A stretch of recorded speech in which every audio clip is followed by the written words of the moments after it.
We're gonna get quiet. That's better. Where's your Bible, Judah? No. Go get your Bible. Mm, Or you can go to bed. yes. Yeah, go get your Bible. Good answer. Good answer. Way to answer that question. The look from Dad.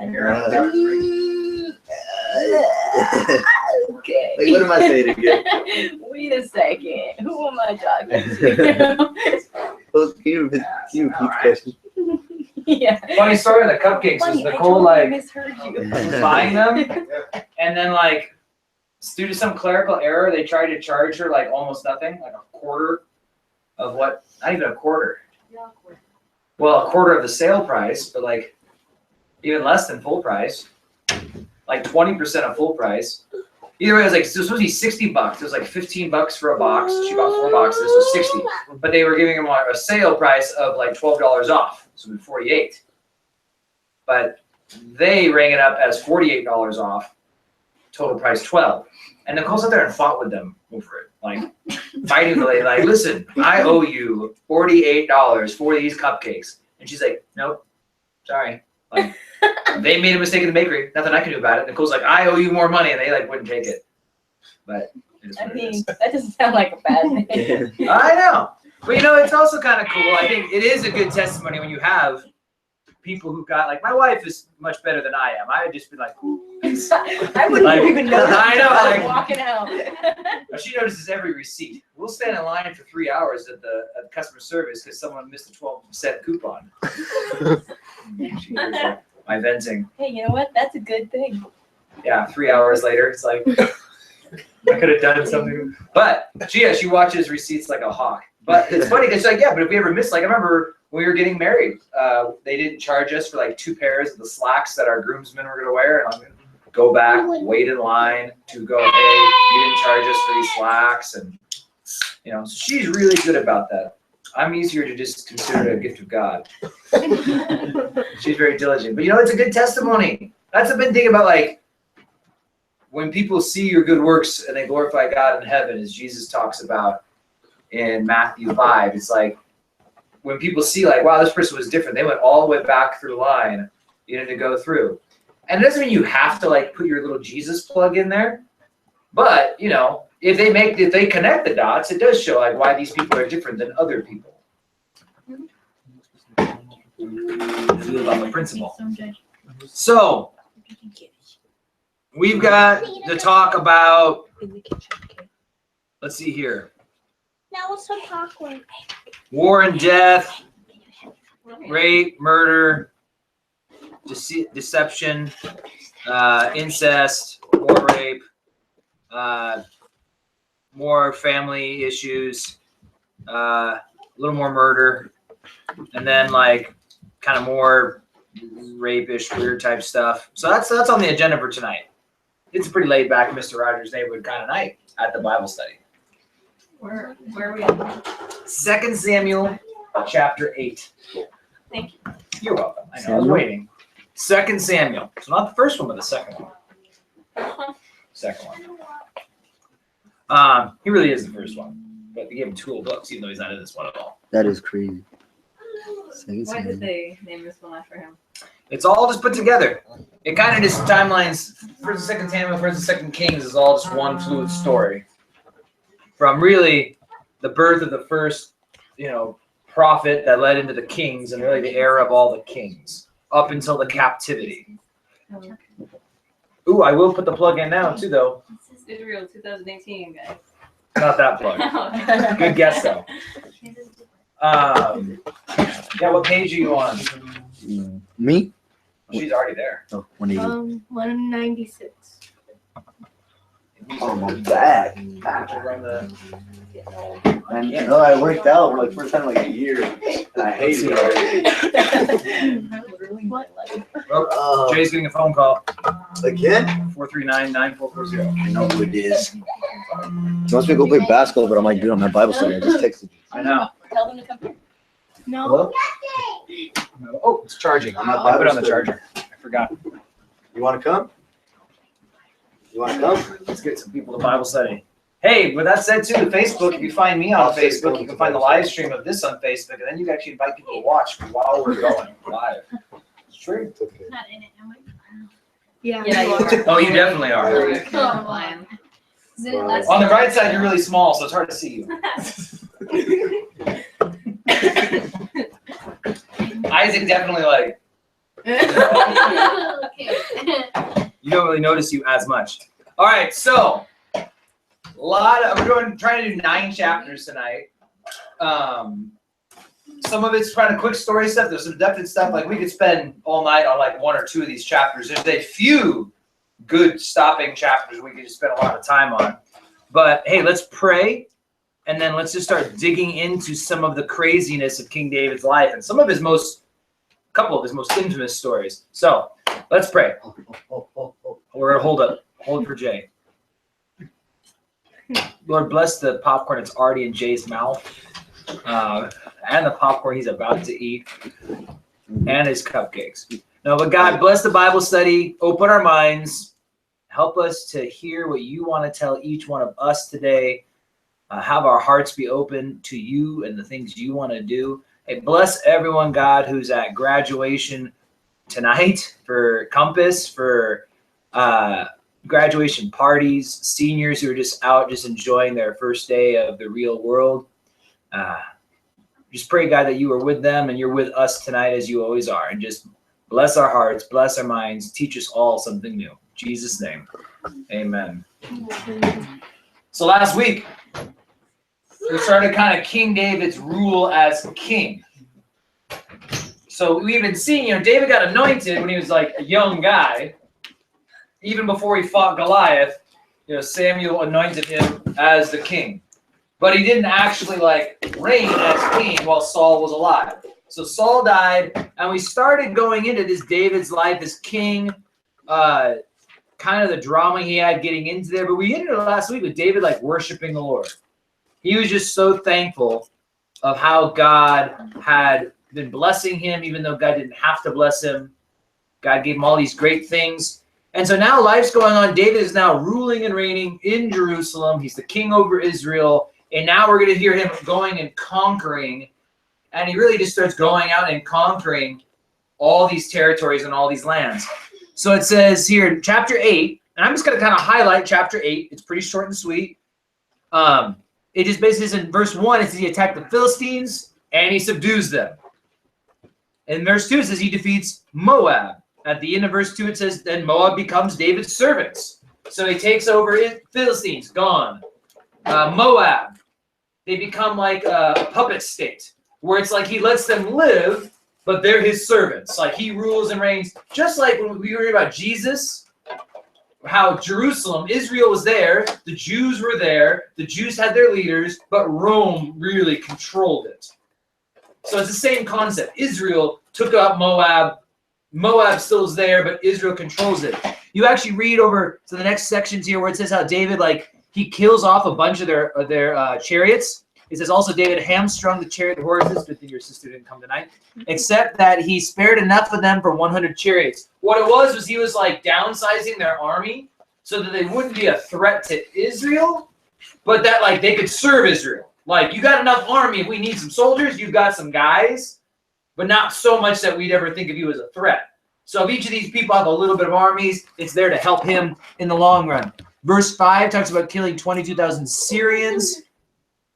Verse 13, David made himself a name when he returned from killing 18,000 Syrians in the Valley of Salt. He also put garrisons in Edom. Throughout Edom, he put garrisons, and all the Edomites became his servants.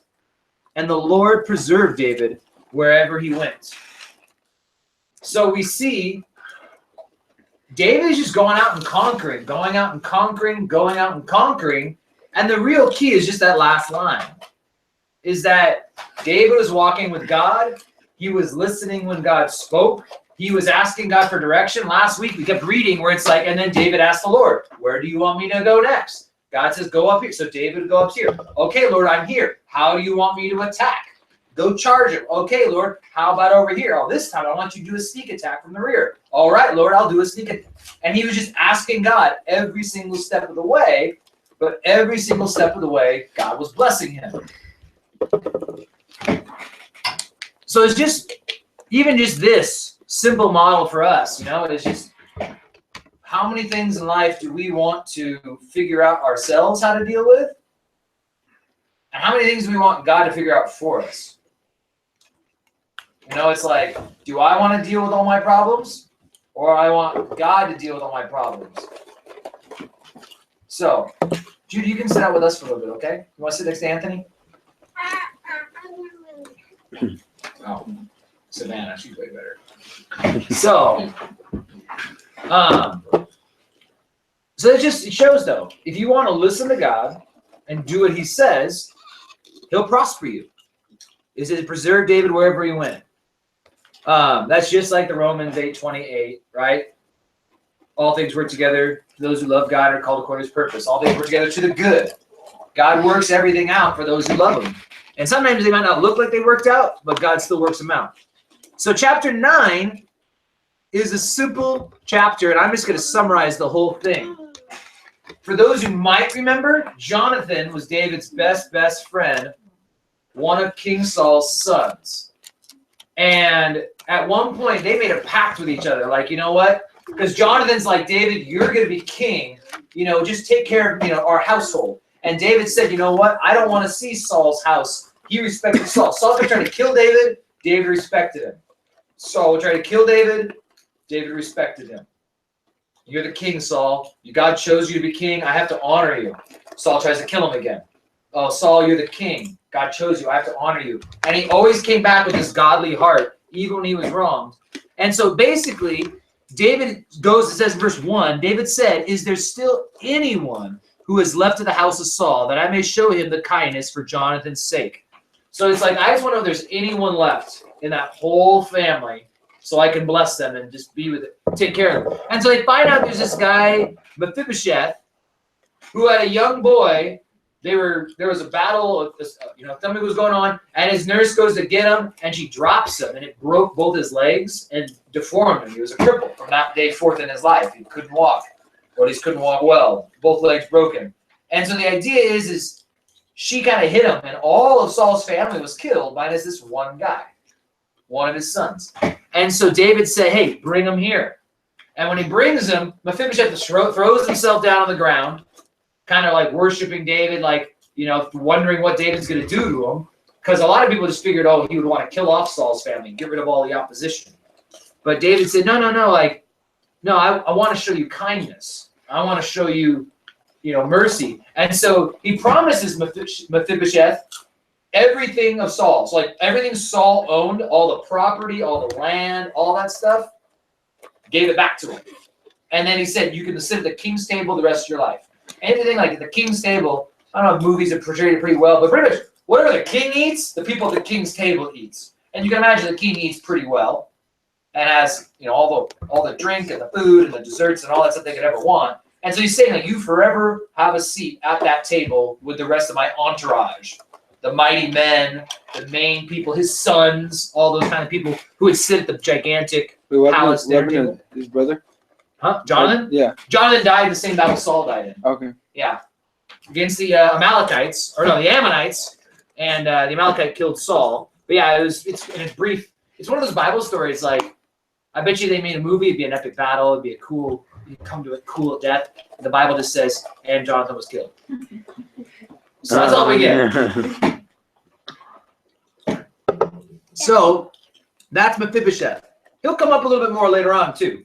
But I was just saying, he goes out and finds him. In verse 10, but Mephibosheth, your master's son, shall eat bread at my table always.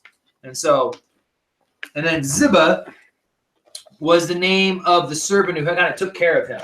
And Ziba is going to pop up later too. So Ziba was an important character kind of mentioned in there. He goes to find her, and Ziba was the one who actually took care of him. And then she was the one who dropped him and took care of him from then on forth as like his servant, kind of like a nurse maid kind of person. So, more fighting. David wanted to show mercy and peace, kindness to this king of Ammon. It says, and it happened after this that the king of the people of Ammon died, and Hanun, his son, reigned in his place. Then David said, I will show kindness to Hanun the son of Nahash, as his father showed kindness to me. So David sent by the hand of his servants to comfort him concerning his father. And David's servants came into the land of the people of Ammon. And the princes of the people of Ammon said to Hanun their lord, do you think David really honors your father as he sent comforters to you? Has David not rather sent his servants to you to search the city and spy it out, to overthrow it? Therefore Hanun took David's servants, shaved off half their beards, cut their garments in the middle at the buttocks, and sent them away. So they've got like their butt hanging out. They literally shaved off half their beard. Why? And the part of it was actually for the Jewish guys. Like they had these big gnarly beards. Like they had big beards. And that was just kind of like, think of like a Native American person with a long ponytail. Like as they grow out their hair like that, that's just part of their culture. And so to shave it off was like a disgrace. I mean, it was a disgrace to have that beard shaved off. And he shaves like half of it. Just like a slap in the face. Like here's the full beard and here's the other half of the beard. And so David basically tells them, hey, stay in that. They tell them to actually stay and wait for the beards to grow back. Like, hey, you guys stay over there, wait for your beards to grow back, get your arms, you don't come back, and all the people see you guys looking like this. Grow your beards back, come on back here. And they decide to go to war. They go to fight these guys. And so it says that Ammon brings up 20,000 foot soldiers, and they get from Syria. So verse 6, Ammon now hires Syrian soldiers. So you got the Ammonite army, you've got the Syrian army. And here's a cool line I've got highlighted in my Bible and underlined and whatnot. It says in verse 9, so Joab is David's general. It's actually his nephew.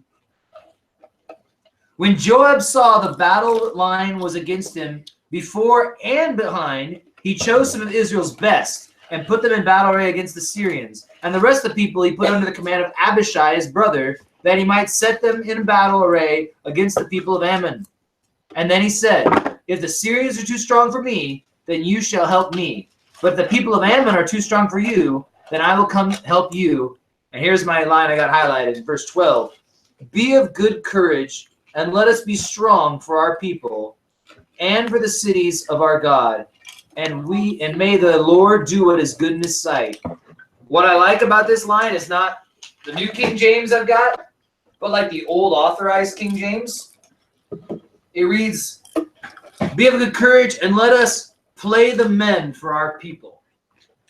It's a cool line because be strong is just like a modernized translation trying to make it like, it's this Hebrew wording that kind of, it has that meaning. We're trying to be strong, but more literally it just means play the men.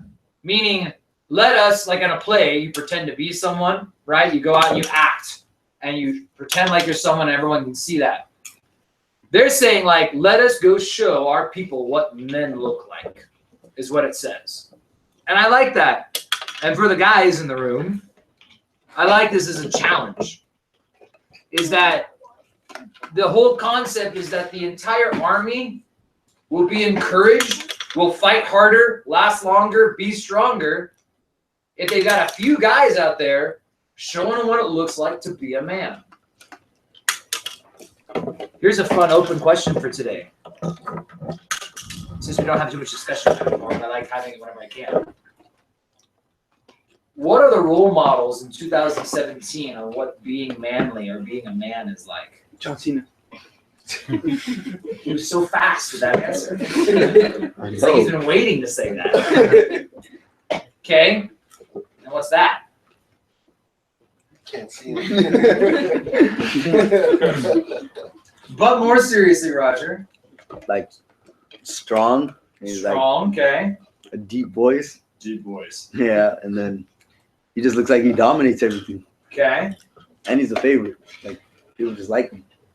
That's being a man. Mhm. So what does a scrawny guy like you have? Nothing. I guess I'm not a man. But that's one of the things now too, though. It's truly like, what is being a man? I've done a lot of good men conferences, and Anthony, you've been to 2 with me, right, on the west side. I don't know if it was the ones that you've been to. I feel like the one before. I feel like it was like before the year you came. Thizzle's there like every year. But Thizzle had a good. This guy Thizzle, he's a big bigger than like Raul plus size it. It's big. Big black guy from St. Louis, rapper. And he's just talking though about growing up without a dad, or a dad in the house, all this stuff. But he talks about like, what does it mean to be a man?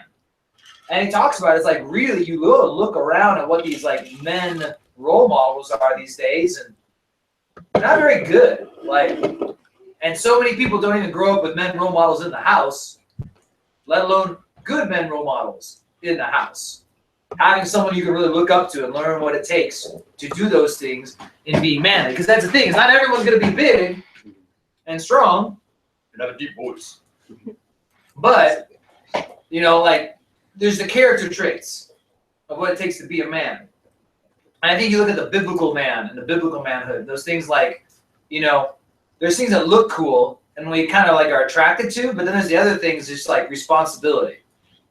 High schoolers, seniors graduating, right? Responsibility. It's like, we talk about it, but it's like, when you get a little older, you talk to a woman who's got a husband, that's a man. Like, he's responsible. He gets things done.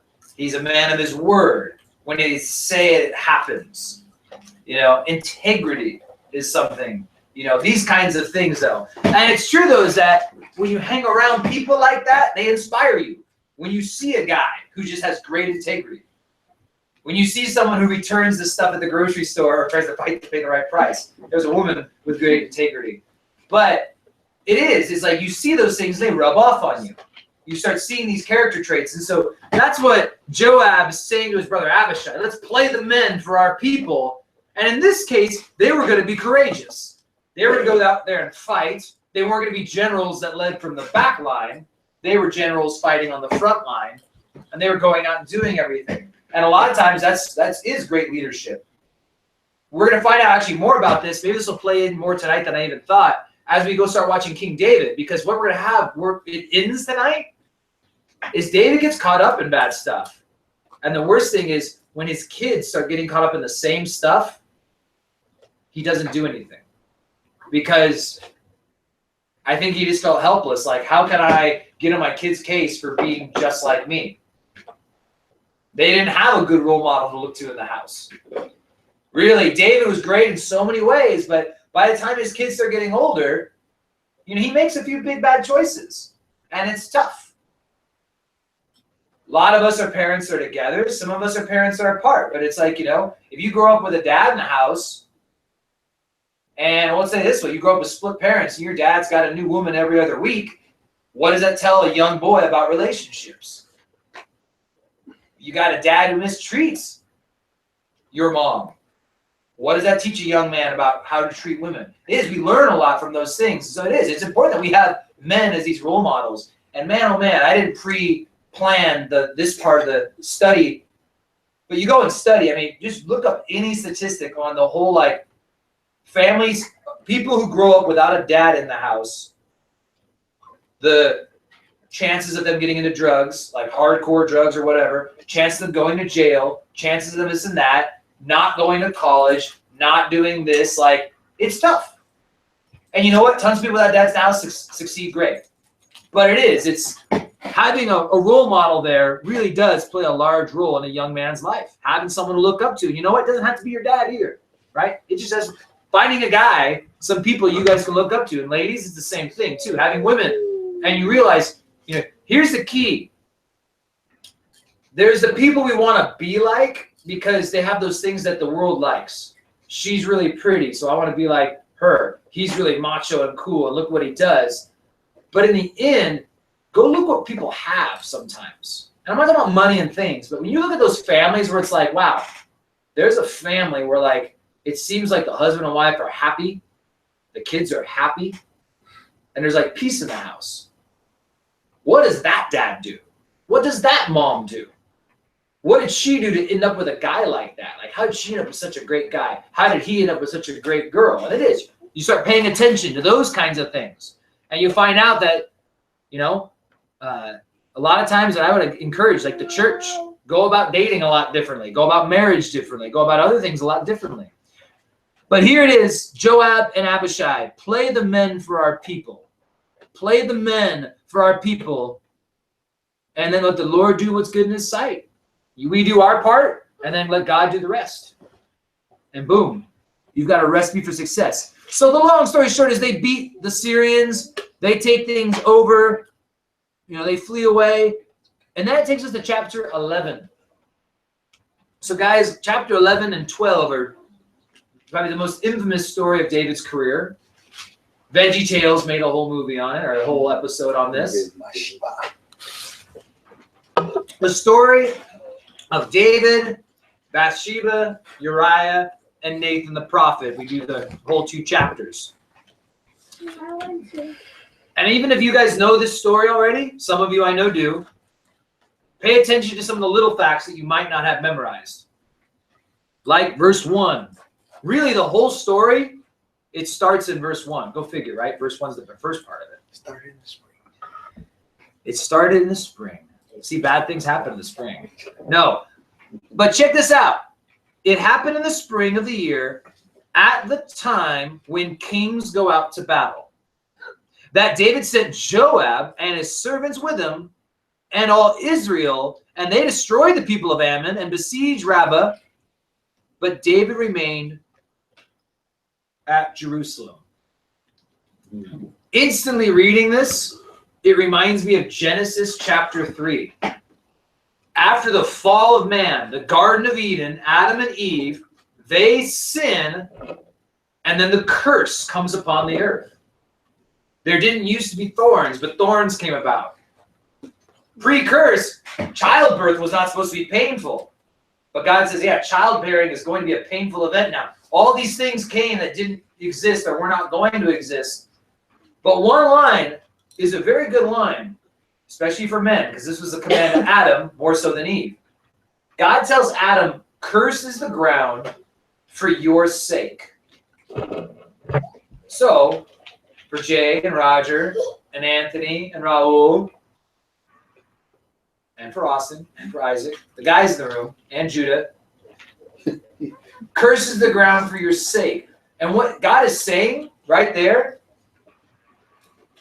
it used to be that plants just shot out fruit and vegetables like gangbusters. It was just, you just walk around just eating all day long because there's just gigantic, luscious, good fruit. There was no disease. There was no bug infestation problems. I mean, it was just, you could just go and eat and eat and eat and eat, and just everywhere you go was just luscious food. And God says, yeah, guess what? Now you're going to have to plow. Now you're going to have to fertilize. Now you're going to have to control pests and deal with weeds. But God tells Adam, curses the ground for your sake, because when a guy's working, he usually stays out of trouble. And the truth is, a lot of people know if you struggle with sins, you struggle with like falling back into the same routines, more often than not, it happens when you have idle time. It's not when you're busy. It's not like you stop in the middle of your workday to like go off and do something stupid. It's when you're sitting around doing nothing. When it's the summer hits and it's like, I'm going to lay in my house all day long, and eventually you find yourself doing stupid things just because you got nothing else better to do with your time. David was supposed to be out at battle, but he stayed home. And because he stayed home, he ends up getting himself into trouble. So I think there really is a truth to it. And I found, like, in my life personally, this is like if you guys want to fast forward 10 years in your life, give or take, I found that, like, my life goes better when I work hard 6 days and rest for 1, give or take. You know, Monday through Friday, you work your normal day job. Saturdays, work at home. Get all the stuff around the house that needs to get done. Work outside, work inside, fix things for your wife. Kind of preach at the guys right here, but I mean, ladies, it's kind of the same thing, you know? Whether you're working a day job or you're with your kids, you know, and it's like, yeah, take a day off. Because the other thing is, if you work 7 days a week, you're going to burn out. And then you're going to do stupid stuff that way too. You get burnt out and you just want to give up and throw in the towel. But truly taking some time to rest and then truly staying busy the rest of the time. I'll throw one last plug in. Personal conviction as of late, this is in the last like year or two of my life, I've been learning that after watching a movie, and just like a movie, like I just watched it because it was like, yeah, I'm just going through Netflix so you find something that's worth watching because you watched everything else already, and you finally just find something like, I'll watch this one. And when it's all said and done, it's like, okay, 2 hours of my life is gone. I look back and I realized I probably should have either A, taken a nap, because I actually would have felt better after a nap, or B, gone and worked on something. Because sometimes I don't feel like working, but it's like when my garage is all of a sudden clean and my workbench is on order, my tools are hanging up nice, at the end of the day, I feel good. And every day for the next 2-3 weeks, until I make it messy again, I go down there and I look at that clean garage, it's like, yeah, like you feel good knowing that something got done. You put a little retaining wall in the garden. You fix some bad lights in your house that haven't been working in a long time. Just like staying busy with those things is like, yeah, in the end, I feel so much better. Not to say you can't ever watch movies. Like, I've cut back a lot on my stuff, but like I'm gonna go watch every Star Wars movie that hits theaters. Like I'm not missing one, like ever. And so I've got movies that I love and I'm gonna go watch them. But it is like the difference between the movies you love and you're waiting for, like you're counting down until Spider-Man comes out, 1 month left, versus like I'm bored, but I have Amazon Prime, so I'm just gonna go through Prime Video until I find something. And I'll throw this out there too, is if that's the mode you're at, you're just going around until you find something. A lot of times you end up watching movies you probably shouldn't be watching too, is the thing. Because you're just looking for something, and usually garbage is what you fill your time with, rather than, waiting for the next Marvel movie, waiting for the next Star Wars movie, waiting for the next whatever your movie things are. Maybe they'll make a new horse movie for Alexis, Black Beauty. Disney reboot.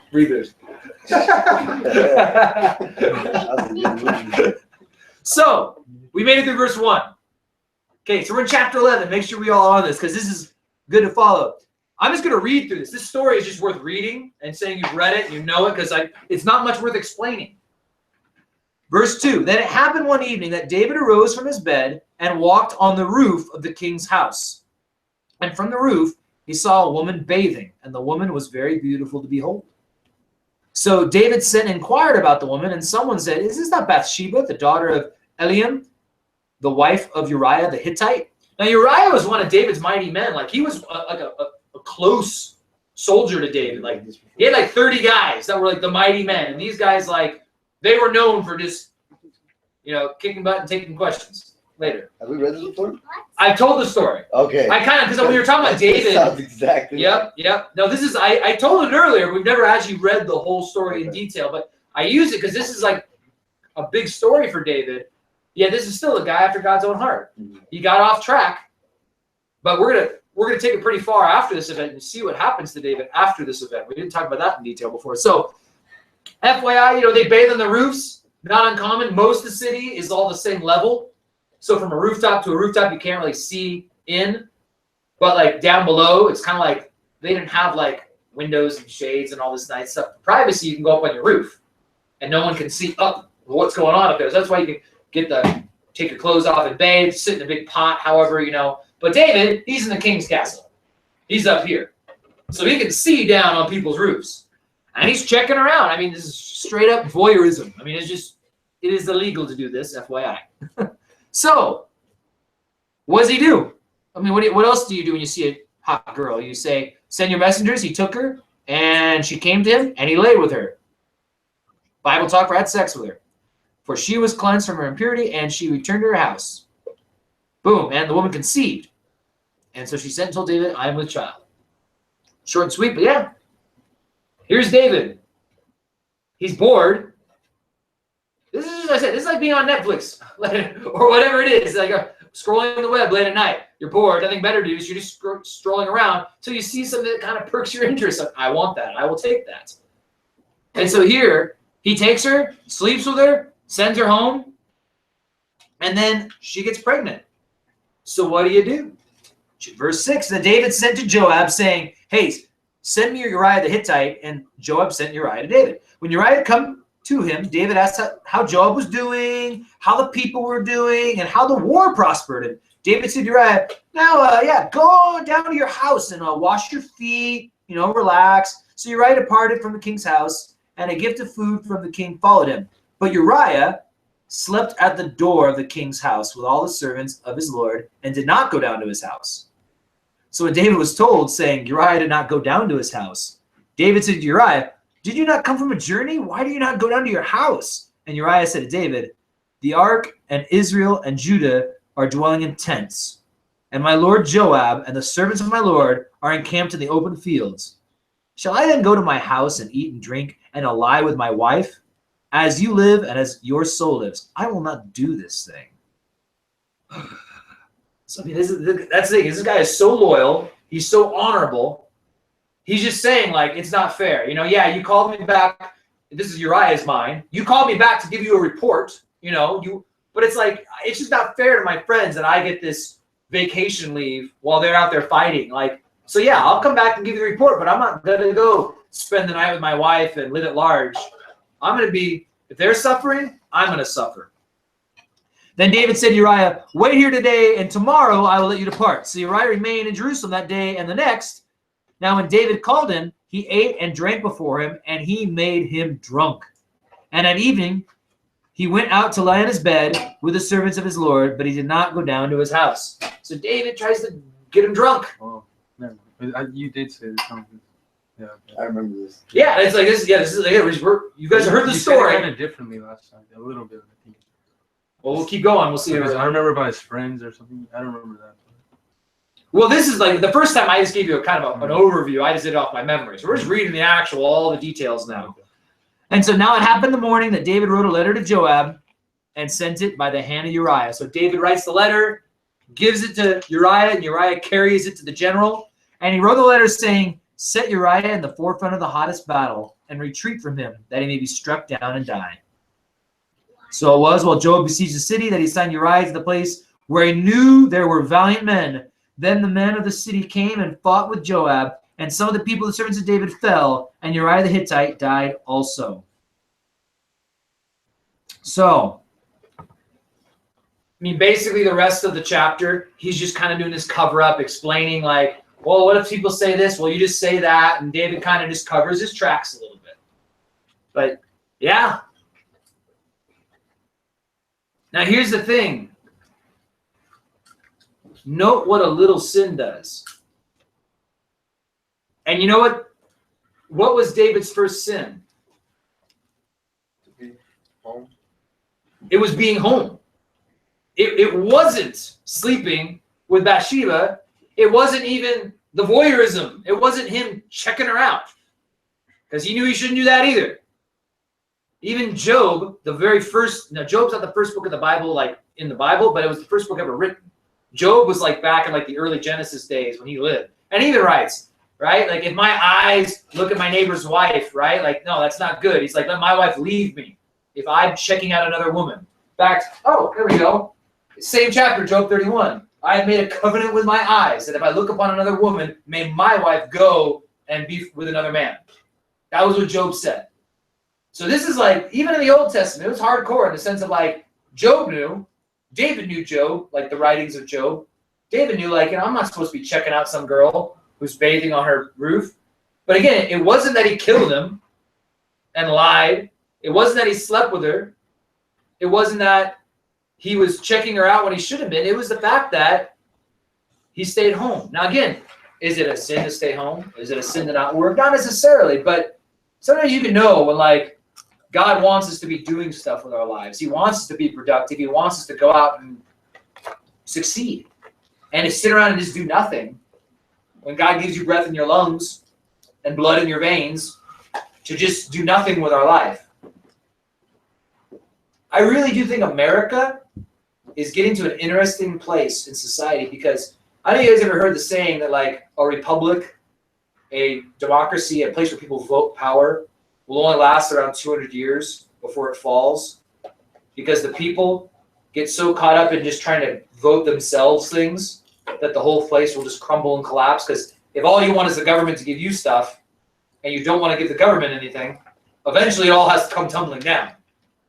And it's interesting that Rome, when Rome fell, a great republic at one time, Rome was known for it got to the point where everything goes, morality went out the door. It became a society where people could do whatever they wanted, whenever they wanted. And Rome, what's one of the most, let's see if you guys can think about this. When we think of the Roman Empire, what is one thing about Rome that stands out to us that we think of when we think of Rome? Colosseum. Huh? Colosseum. The Colosseum. You hit it. Good. I just want to know if someone gave me their first guess and you thought exactly what I was thinking. What was the Colosseum, right? The games. Rome became obsessed with games. They didn't have video games, right? They didn't have Xbox, but they had real people go out and kill each other because there's no morality to say that was wrong.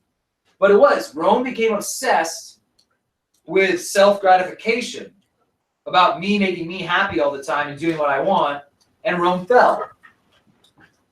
It's not bad to go to the movies. It's not bad to play video games. It's not bad to stay home and rest some.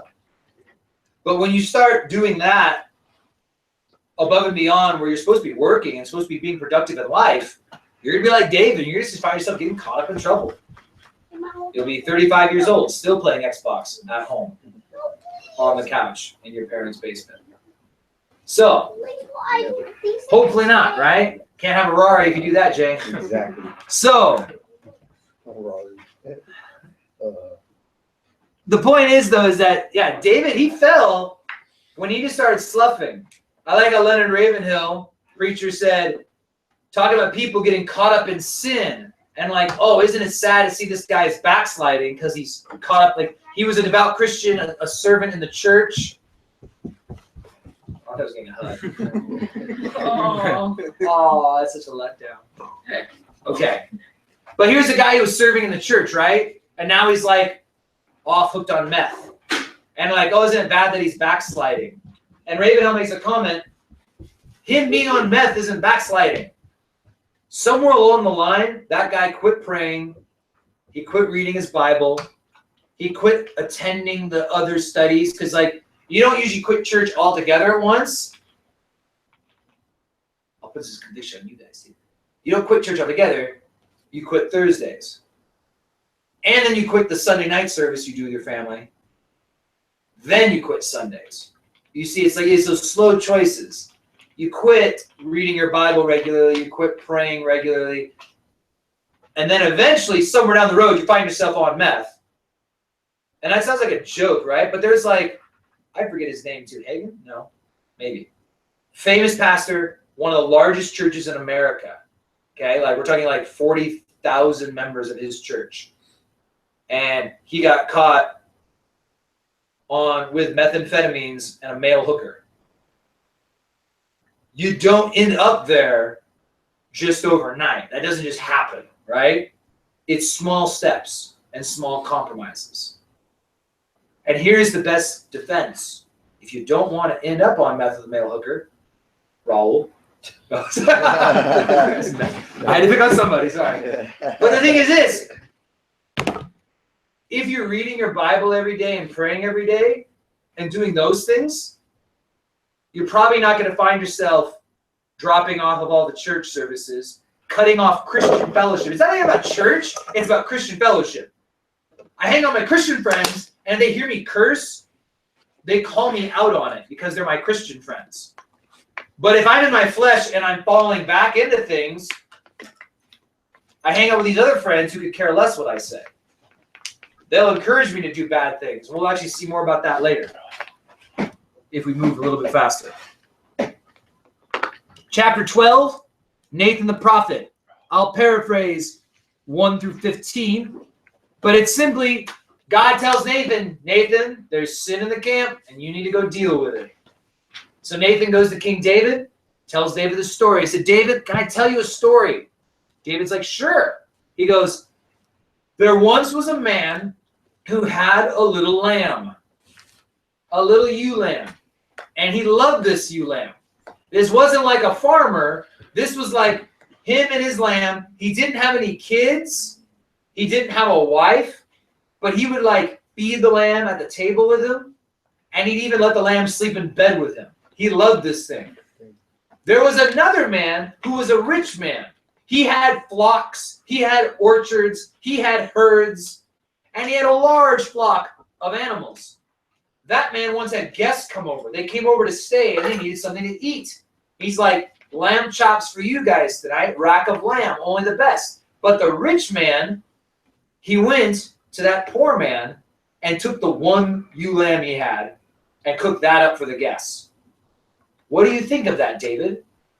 David says, no, you should put that man to death. Let's go find him. He's done for. And then Nathan looks at David and says, David, you are the man. And it hits David. He's been had. What he thought he had kept secret is now out. The little sin that turned into a bigger sin, that turned into a bigger sin, that turned into a bigger sin, bigger sin, bigger sin, because he kept trying to cover it. Got out. Now he's in deep, deep trouble. Who's got James 5:16 memorized? Share your trespasses. I don't know the whole thing. Yeah, confess your trespasses to one another. So you may pray for one another, so that you may be healed.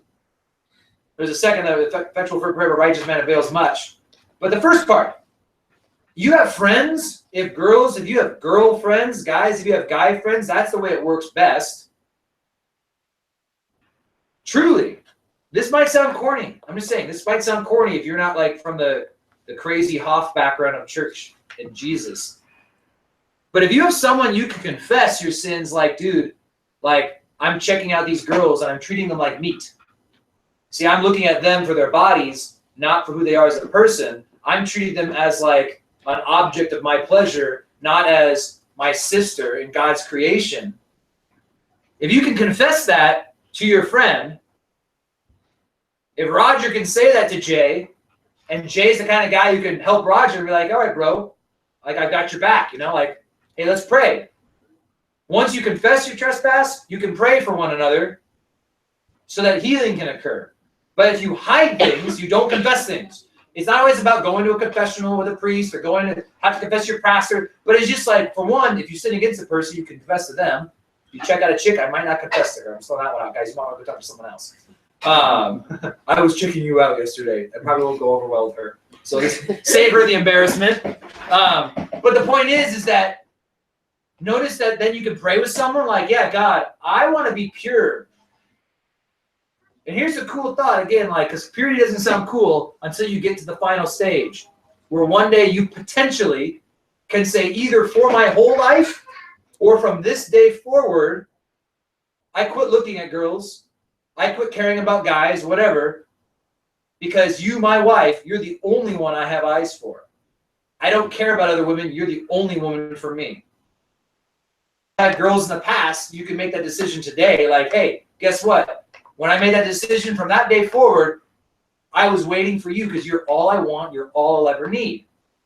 And if you're a woman and you have a guy say that to you, it's comforting. If you're a guy and you have a woman say, all I ever wanted is you, all I ever am going to want is you, all I'm ever going to need is you, it sits with people.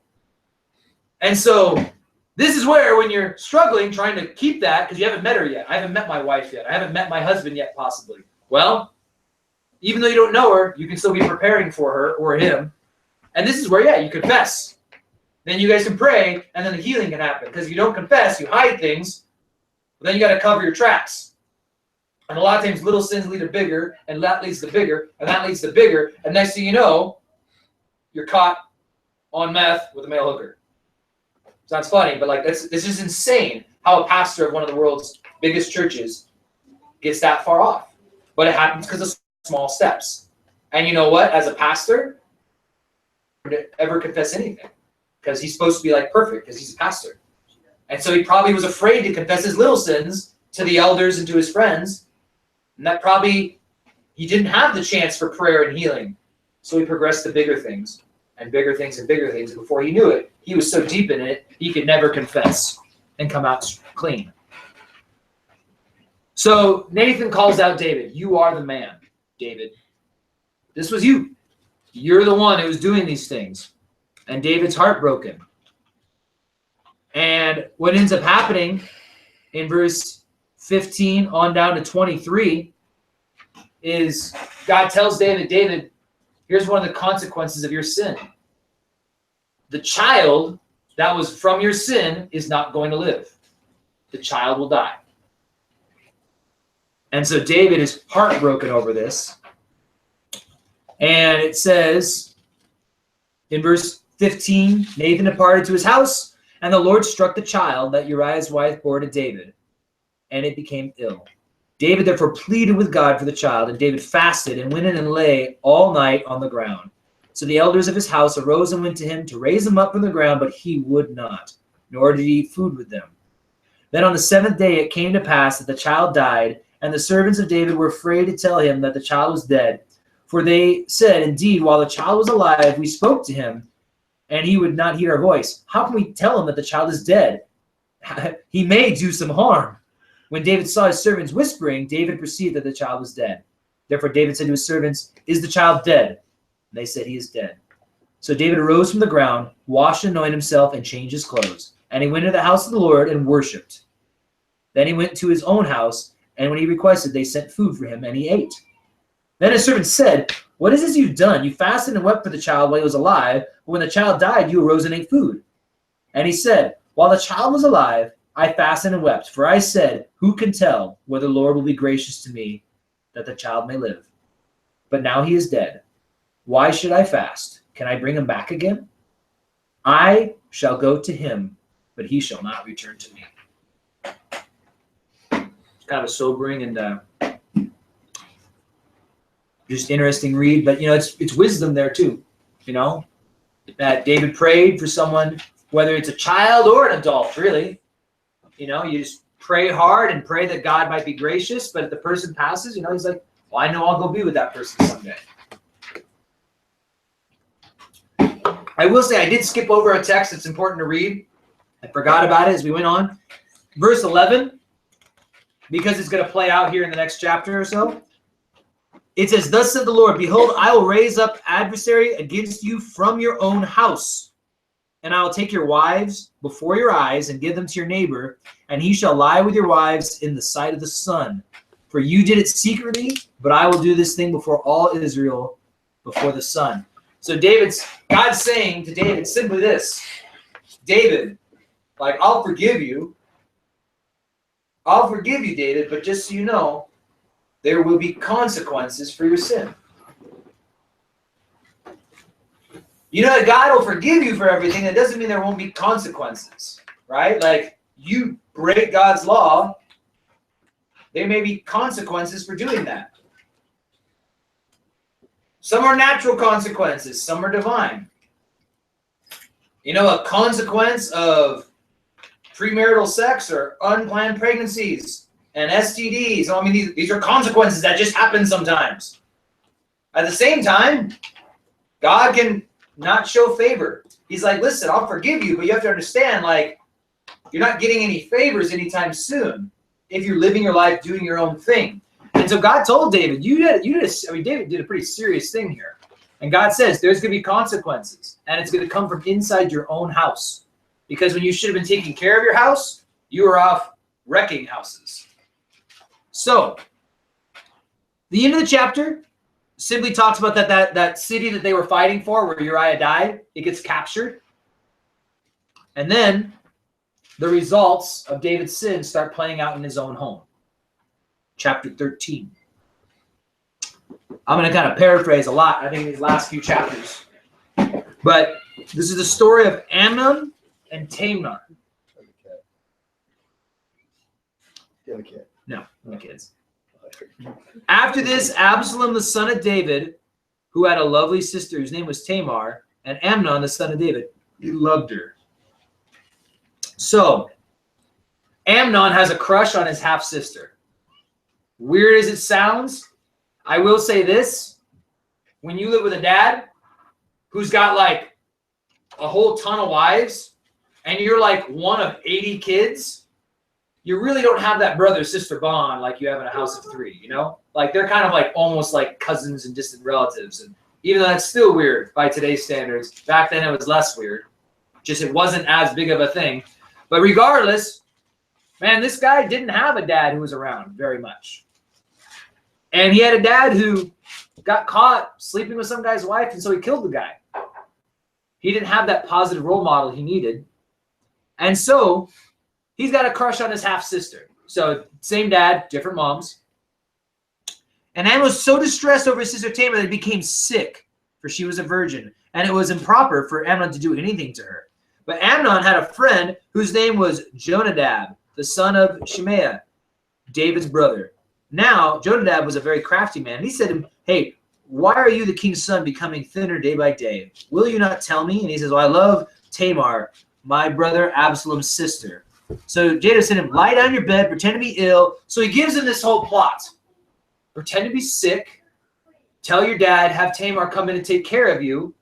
And then when you guys are alone in the bedroom, boom, you can make your move. Here's one key. As I mentioned earlier, friends don't let friends sin. Where we were talking about having friends for accountability. Julio, if you want a chair, you grab them from there or the kitchen, or you can sit on the floor. Either was fine. There is in the closet to your right. Right, straight that way. Yep, nope, behind, right. Turn, straight. Well, turn your right. Yep, left. He's got it. All right. But yeah, remember I said you want to hang out with your friends, guys, find those friends who will call you out on stuff, who will actually like slap you when you're being a dumb person. Rather than like the friends who don't mind it when you make bad choices. Find friends who will hold you accountable, who will keep you up to a standard, who are going to lift you up and not tear you down and drag you down to their level. Because a lot of times those are the friends who are already at the bottom level and they just don't mind bringing people down there in the pit with them. So he goes with this guy's plan though. Amnon fakes being sick. He's like, oh, Dad, I'm so sick, can't get out of bed. Hey, why don't you send sis in, Tamar? She's pretty nice. Have her cook some food for me and feed me, and maybe she can help me get better again. So David says, sure, why not? And so basically going all the way down to verse 14, like through these verses, he sends her. And then in verse 9, he says, have everyone go out from me. So all the other servants, they kick out of the room. He's like, yeah, I just can't handle the hustle and bustle. You know, like, just send everyone else out, just Tamar. Like, I just need one person here right now. And so now when she had brought the food for them to eat, verse 11, he took hold of her and said to her, come lie with me, my sister. But she answered him, no, my brother, do not force me, for no such thing should be done in Israel. Do not do this disgraceful thing. And I, where could I take my shame? And as for you, you would be like one of the fools in Israel. Now therefore, please speak to the king, for he will not withhold me from you. However, he would not heed her voice, and being stronger than she, he forced her and lay with her. What's interesting is that, so just to give you some idea, back then, they actually were, I guess, would have been permitted to marry because they were only half siblings. And that was okay in their culture and whatnot. And so she was even saying, like, we could get married. If you really want me that bad, marry me. So, ladies, get that tattooed on you somewhere. You're into tattoos, right? Yeah. If you want me that bad, marry me. Okay? So here's the deal. So awkward away from the room. No, but the point is that there's real truth to that. Let's read the next verse or two, and then we'll go back and talk more about this, because here's where it all comes together. So he rapes her. She can't stop him. Verse 15, then Amnon hated her exceedingly, so that the hatred with her, which he hated her, was greater than the love with which he had loved her. And Amnon said to her, arise, be gone. And she said to him, no, indeed, this evil of sending me away is worse than the other that you did to me. And he would not listen to her. And he called his servant who attended him and said, here, put this woman out away from me and bolt the door behind her. Now she had on a robe of many colors, for the king's virgin daughters wore such apparel, and her servant put her out and bolted the door behind her. You see, if you love me that much, marry me. This is a very common response to lust, which is simply that. He didn't want her. He wanted her body. He was treating her like a piece of meat, not like a woman.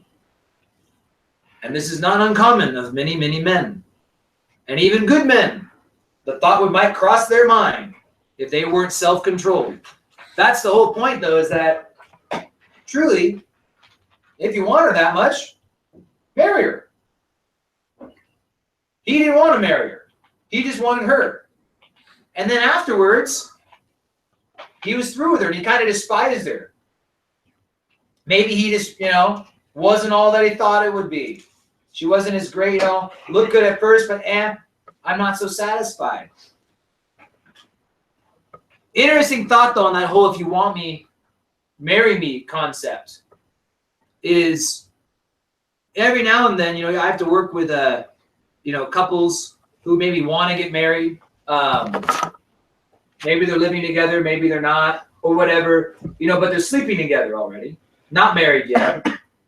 And I give this advice, this crazy, crazy, radical, really old-fashioned advice, which is, well, you guys probably should just stop sleeping together. And what's funny is that like throws a huge wrench in the gears sometimes.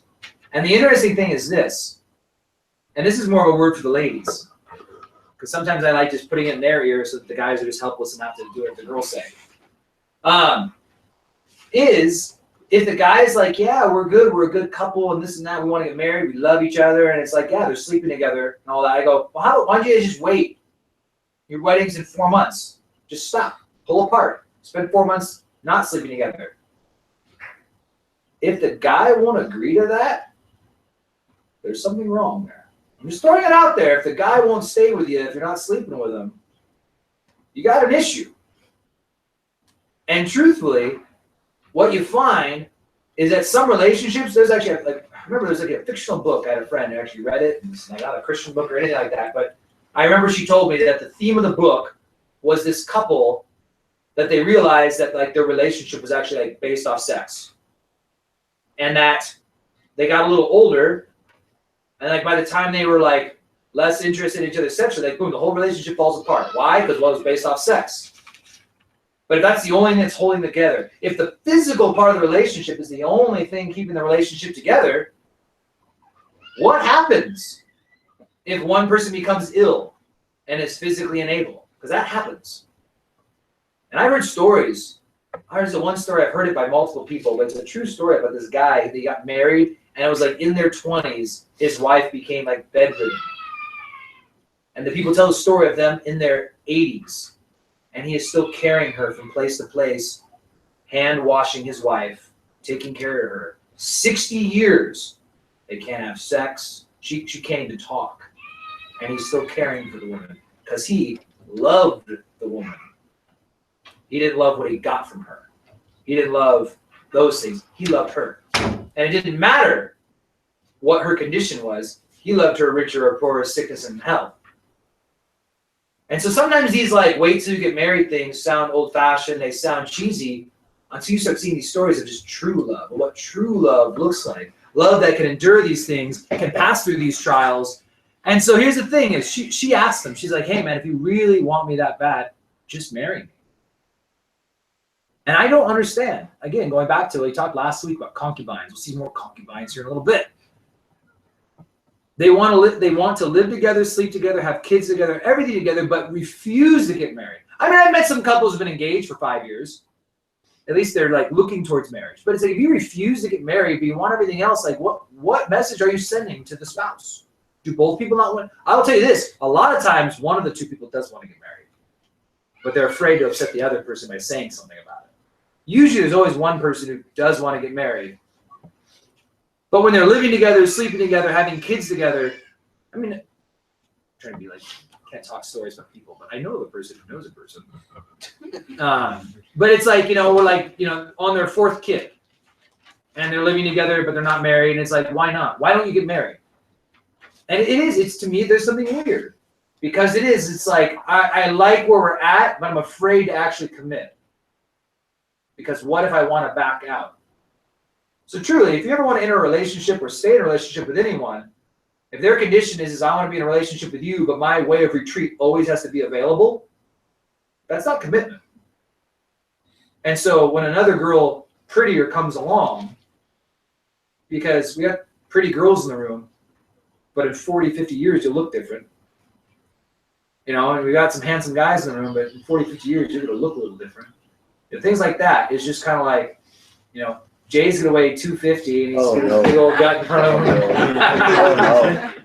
No, Missing 3 teeth.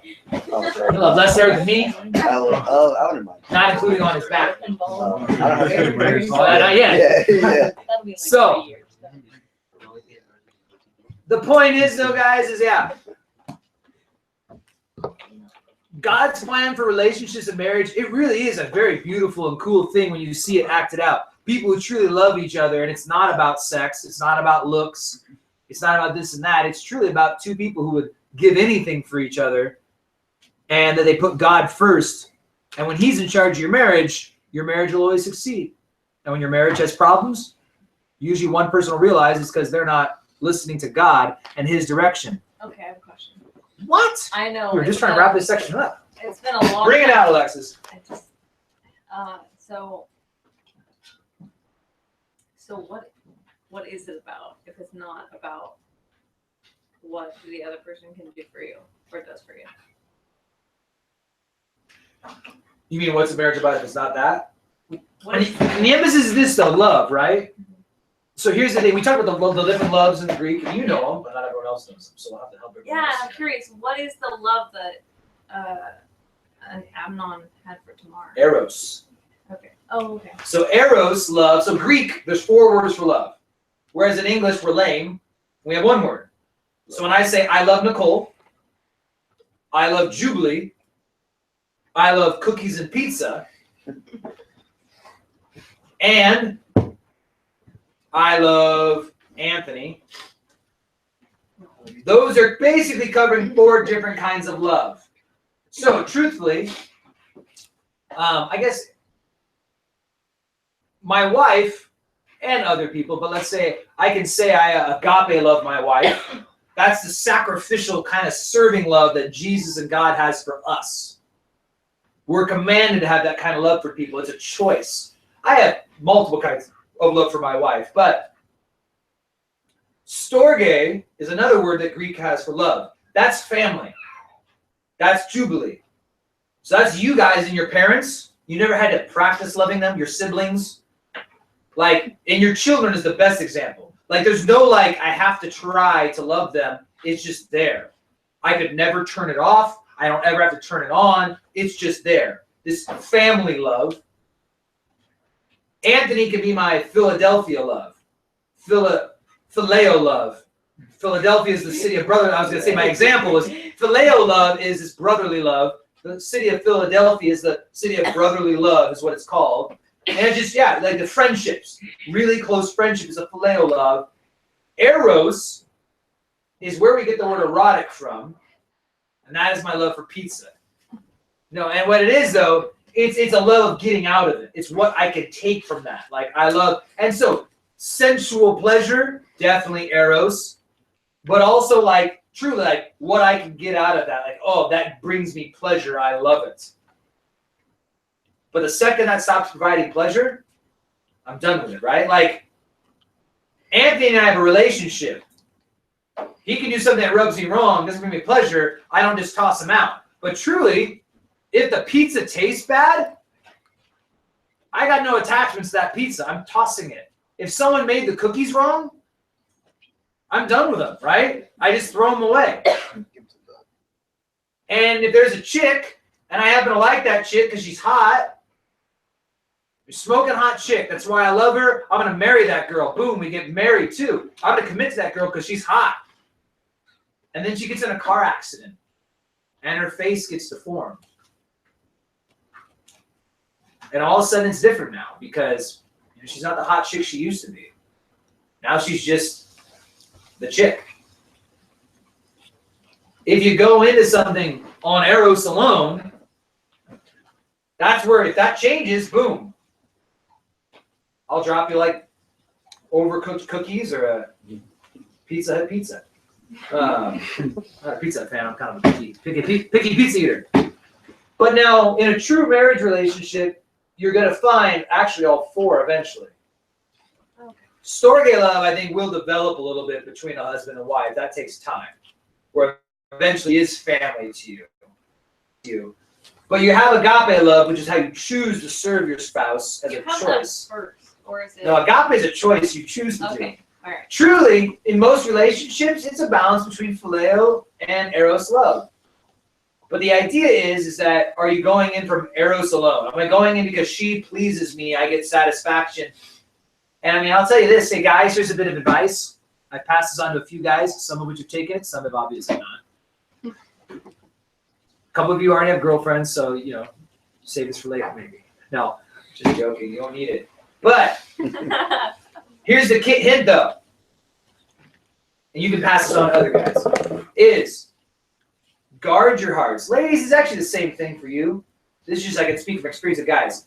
Guard your hearts because, speaking as a guy, if a pretty girl laughs at my jokes and thinks I have big muscles, I'm instantly in love with her. It's just like that easy. She's just like, oh, you're amazing. You're like, you're mine. Stop, please. And the thing is, though, is that here's the problem: is that it's really easy to fall for someone who's no good for you. I jokingly say I'm not big on online dating. I still think it's kind of weird. Yeah, I've known people who've gotten married and actually have great relationships all through online dating. But the joke I have about it, that's kind of serious, is this. Let's say people didn't lie, right? No fake pictures like Jay has on there. No, yeah, so, but like if you did online dating and it was all truth, you wouldn't date a pretty girl and you read her profile though and you're like, like you read like her interests, her political views are totally opposite of yours. Her religious views are totally opposite of yours.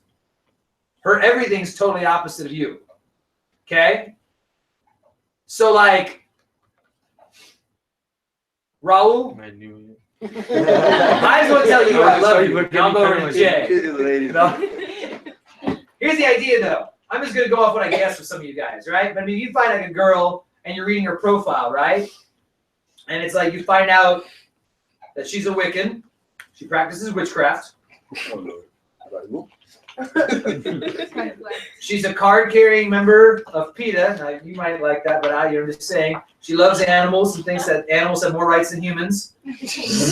But, weirdly enough, she also has a tattoo of Donald Trump on her side, right there. Because she loves Donald Trump. And let's just say, playing the odds of our culture here in Grandview, and like, she just like hates Mexican immigration, all like, let's just take it serious even. Would you date the girl? Probably not. If she like opposes things that are seriously important to you. The problem is that so many relationships, they start with, she's pretty, she laughs at my jokes. I didn't find out she did witchcraft till we were dating for 4 months. I'd already bought a ring. Found out she's a witch. She's gonna wear a pointed hat to our wedding. Like, but I love her. I already bought the ring, and she's hot. But that's the thing is like, I joke about it. If online dating, if people are totally honest, that's actually a great place because you could look at the people and see all these facts, and you would go intellect first, brain first. Yeah, she's a bad choice. Moving on. And you know what? Any day of the week, my wife's smoking hot. I don't know about you guys, but let's say I went back and wasn't married. Any day of the week, I would take a girl who I was attracted to but wasn't smoking hot, but had all those good things. Like, we bond on the things that are important. We have our faith, which really should be the first thing in a relationship. Because if your faith isn't the same, you either have to live your life in denial or live your life knowing that your spouse is going to hell. If you have a different faith, the Bible says Jesus is the only way. And if you don't go through that way, there's only one other way. The road to God and the road to hell. Now, here's the catch though. If she's a different religion, she thinks the same thing about you. But I'm saying, like, if I see so many couples of different faiths getting together because it wasn't a big part of their relationship process until they were so deep into it, they loved them so much they'll look past it. But the problem is at one point, right, that throne in your heart, you want God to sit on the throne? How do you have God sitting on the throne and believing God and trusting God and everything he's going to do when you also have to believe your wife's going to go to hell or your husband's going to go to hell because they're a Buddhist? Or because they're this. They think you're going to get reincarnated, you're not even going to be a cow, like, because they're Hindu, right? But it's like, that's what I'm saying. If they're another faith, just going back into, we spent a lot of time on it, but it's worth it, guys. It's the whole hey, if you want me this bad, marry me. If you're going to make the choice to marry someone, make the right choice. So, things are going bad in the house of David. Check out verse 21. I added some to my Bible. I'm hoping not to get the curse of Revelation where they say if you add, it's to that book, so I'm hoping you know. It's not here, but I'll tell you what I added. It says, but when King David heard of all these things, he was very angry. And then Hoff added a comma and said, but does nothing. We'll read on. David never did anything about this. So 2 Samuel 13:21. David finds out his son raped his daughter and then boots her out and like banishes her, lock the door, don't even let her back in here. And David's angry, but he doesn't do anything. And I personally believe the Bible doesn't say it, but I think a big part of it is because David's like, who am I to judge? Here I am jacking some guy's wife, and killing off the husband, and my children are turning out just like me. And David kind of is just, he doesn't do anything about it. But Absalom, David's son, Tamar's full brother, he's going to do something about it. And the long story short is the rest of the chapter, all the way through 13, is 23 through 33. Absalom, some time goes by. Absalom kind of just lays low.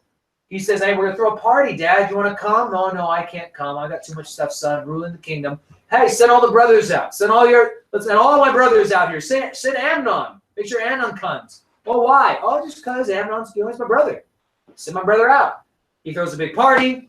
He tells his servants, hey, guys, when I give the word, he's a prince, right? He's got like servants and all this stuff. When I give the word, we're going to kill him. And he gave the word, boom. They kill Amnon. He kills his brother. Word gets back to David that all of his sons had been killed. David's freaking out. Somebody's like, no, it's just Amnon. David's still angry. Amnon's the one that is the one who raped his sister. his brother killed. So Tamar, the girl who got raped, Absalom is her whole brother. They're like full brother and sister, real close. So Amnon, the half brother, rapes her. So full brother goes and kills him. And then he actually flees with his grandpa, so his mom's dad. He goes, Absalom flees the country. Chapter 14, so Absalom's now living, like, he fled and living with grandpa. So Joab, he realizes that David mourns him being gone. It says in verse 37 of 13 that David mourned his son every day, the loss of his son, but also that he lost Absalom. So he's actually kind of upset that he has one son dies, but the other son now flees, and he doesn't see Absalom at all. So Joab, his general, gets a woman, he tricks her. He's like, hey, he doesn't trick her, he gets her to trick David. He's like, you should like pretend like you're a widow and pretend like your two sons fought and one son killed the other son, okay? And so she goes to David, he's like, yeah, King David, I have this problem. He's like, what's your problem? He would hear the people's problems like a judge. Well, my one son, he got a fight with my other son, and no one was there to stop them, and the fight just got bigger and bigger until one son killed the other son. And so now he's fled. My whole family wants me to kill him, but he's like, but he's my son. I don't want to kill him, but everyone thinks he should be put to death. And David's like, just tell your son he can come back. She's like, but they're going to put him to death. They don't want to kill him. David's like, no, he'll be protected. The king will protect him. Okay, so no one is allowed to harm him. You've only got this. This other son's important to you. Let's be able to let him come back. It was a thing of fury and rage. And then she's like, okay, King David. But David, he's like, what? What about Absalom, your son, who killed his brother and is off fleeing, and you haven't allowed to come back? And then David goes, I see what you did there. That was pretty good. Did Joab put you up to this? She's like, yes, he did. And he's like, okay, that's sneaky Joab. So, all the way chapter 14, I really summarized the first 24 verses. In verse 25, Absalom, these are actually a couple of interesting verses that kind of actually they'll play out next week. So let's read them, 25, 6, and 7. Now in all Israel, there was no one who was praised as much as Absalom for his good looks. From the sole of his foot to the crown of his head, there was no blemish in him. And when he cut his hair of his head at the end of every year, he cut it and it was heavy on him. When he cut it, it weighed the hair of his head 200 shekels according to the king's standard. And to Absalom were born 3 sons and 1 daughter whose name was Tamar. She was a woman of beautiful of appearance. So named his daughter after his sister. But his hair. Absalom was known for his long, flowing hair. So his hair was like 5 pounds. A few pounds. It's 3 to 5 pounds, something like that. You calculating shekels right now with your phone? Definitely. Okay. So, but I mean, imagine like the 2.5 pound weights even at the gym. Like, have hair weigh that much. That's a lot of hair. And it's every year you cut it and we just grow way back down again. A year? In a year. Every year you cut it off. Yeah. So, all that said, this is kind of a funny story. Don't follow this model, but it's kind of funny. Maybe you could try it sometime. We'll see. Absalom dwelt 2 full years in Jerusalem, but did not see the king's face. David let him come back, but David wouldn't see him. He's like, hey, he can return. He's welcome back. No one's gonna hurt him. But he's like, I'm not gonna talk to him. And so Absalom's upset. So he sends for Joab, verse 29, and he sent for him to see the king, but he would not come to him. And so he sent again a second time, but Joab, he would not come. So Absalom, he said to his servants, see Joab's field. It's near mine, and he has barley there. Yeah, go and set fire on it. And Absalom's servants set the field on fire. Then Joab arose and came to Absalom's house, saying to him, why have your servants set my field on fire? And Absalom answered Joab, saying, hey, look, I sent you, saying, come here, that I may send you to the king and say, why have I not come from Gershur? It would be better for me to still be there. Now, therefore, let my king see my king's face. But if there be iniquity in me, let him execute me. Basically, it's just kind of like, hey, I asked to meet with you, you denied me. So I tried again, you denied me. So I set your field on fire. All of a sudden, you wanted to talk. So I mean, that's what you do. If someone's not talking with you, yeah, what I would try, white gas, camping fuel on the hood of their car. That would get their attention, right? Oh, yeah. Yeah, like the crow, the movie where he's this big crow on top of the thing. You stand, Jay, I can see you standing like this, right? Next to the car on fire. That kind of thing. I see you want to talk now. Your dentist is like, we had an appointment in 3 months. I wanted to talk now. My beamer. All right, so now, chapter 15 and 16. Basically, what's going to happen here, guys, is Absalom's back, but he starts a coup.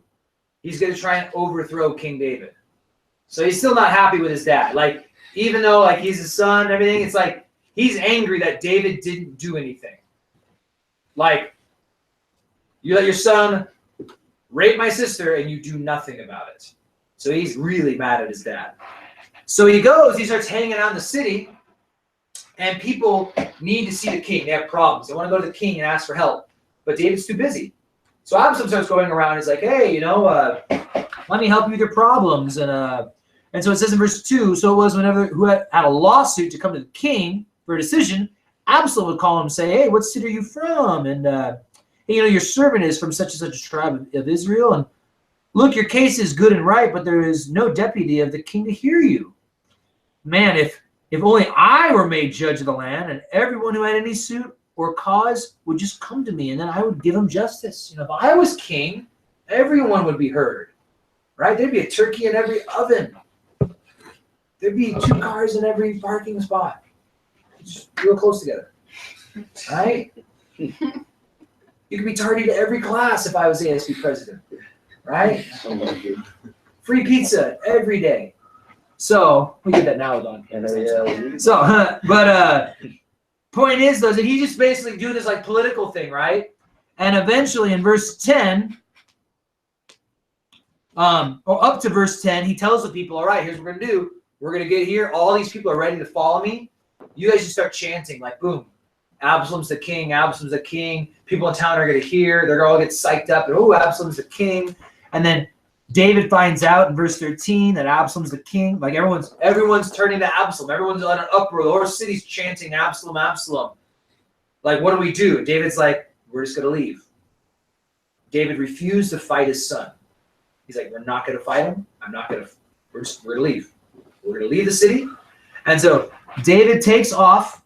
He takes all of his servants, except he leaves back 10 of his concubines to hold the house. That's in verse 16. So 10 of his chicks on the side.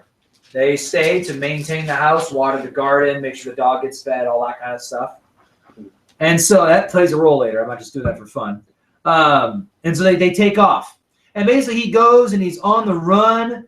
And I like this in verse 24 and on a little bit. So Zadok, the priest, him and the Levites, they come. They have the ark. Like, David, we're leaving. They got the ark. They're ready to go. Like, we got the ark. We're coming with you, David, because they were loyal to David. And the king said to Zadok, carry the ark back into the city. If I find favor in the eyes of the Lord, he will bring me back and show me both it and his dwelling place. But if he says thus, I have no delight in you, here I am. Let him do to me as seems good to him. David's getting back to his old ways. He's getting back to the old school, I just trust God.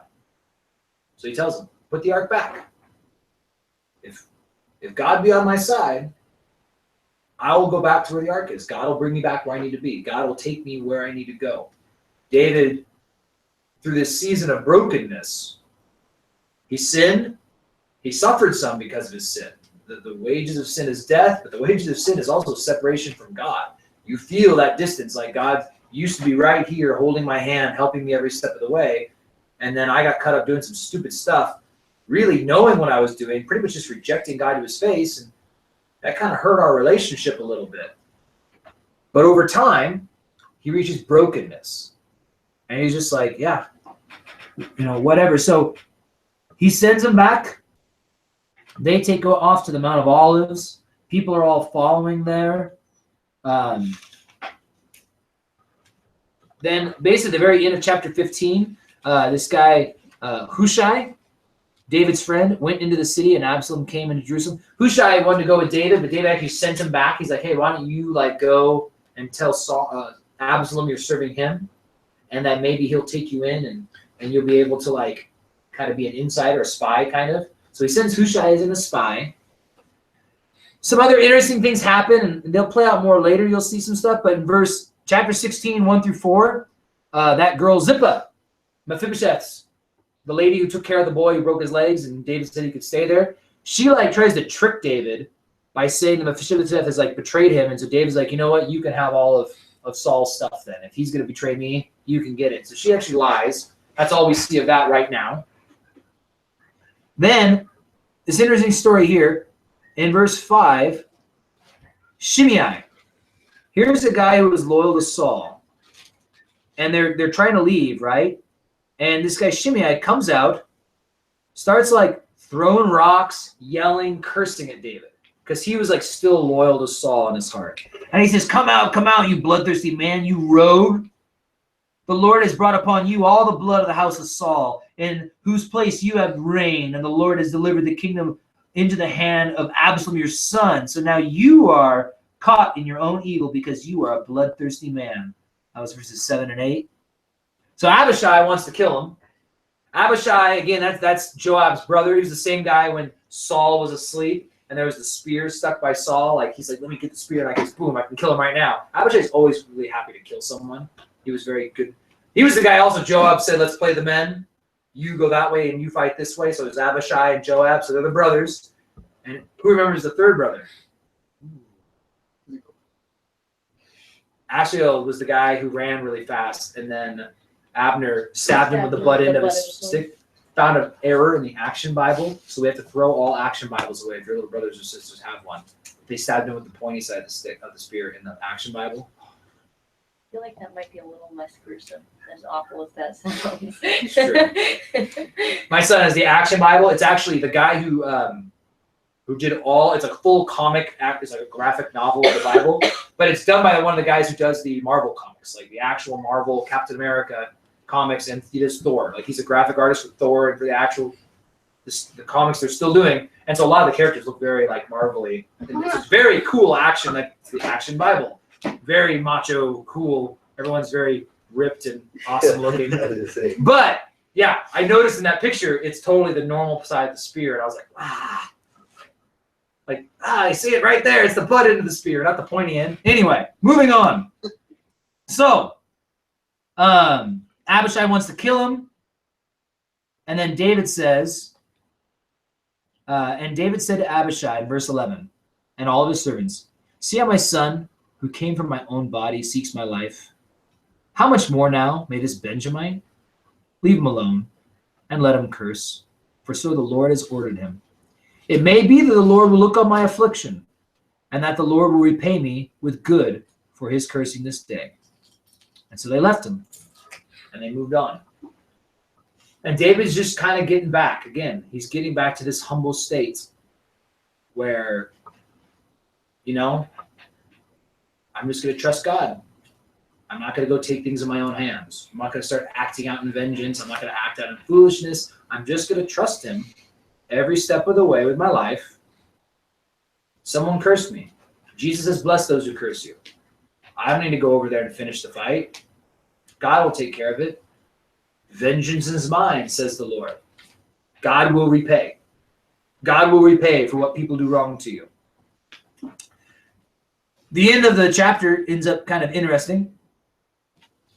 Realistically, Absalom gets the advice of this guy named Ahithophel. And so they're saying, long live the king, right? Hushai comes in there and he convinces Absalom that he's a good guy. Like, oh yeah, I'm not going to be with David. He's not the king. You're the king, Absalom, so I'm going to be with you. So Hushai, the spy, kind of gets his way in there, and we'll see him helping spy stuff. Next chapter, next week. But Absalom said to Ahithophel, verse 20, well, give me advice. What am I supposed to do? And Ahithophel says to Absalom, go into your father's concubines. And again, Bible talk, go into is sleep with. Whom he has left to keep the house, and all Israel will hear you are abhorred by your father. Then the hands of all who are with you will be strong. So they pitched a tent for Absalom on the top of the house. And Absalom went into his father's concubines in the sight of all Israel. So, I wasn't joking, like people got here early, joking like how crazy the stuff was we were talking about tonight. But that was actually like a tradition back then, an ancient Middle Eastern tradition, was like you conquer a king, you conquer a nation, you essentially, you take their wives, like the king's wives or his harem of women, boom. Like, it's just kind of like the way of showing that you've dominated them kind of a thing. And so, if you remember though, God's word never returns void. When he makes a promise, he keeps it. A couple of people are at baccalaureate. Who's at baccalaureate? You guys are at baccalaureate. You're at baccalaureate. When we talk about God's promises at baccalaureate, one big key about promises of God is that there are good promises and there are bad promises. God promises if you do these things, he promises the good things that will come. And God cannot lie, and he is all powerful.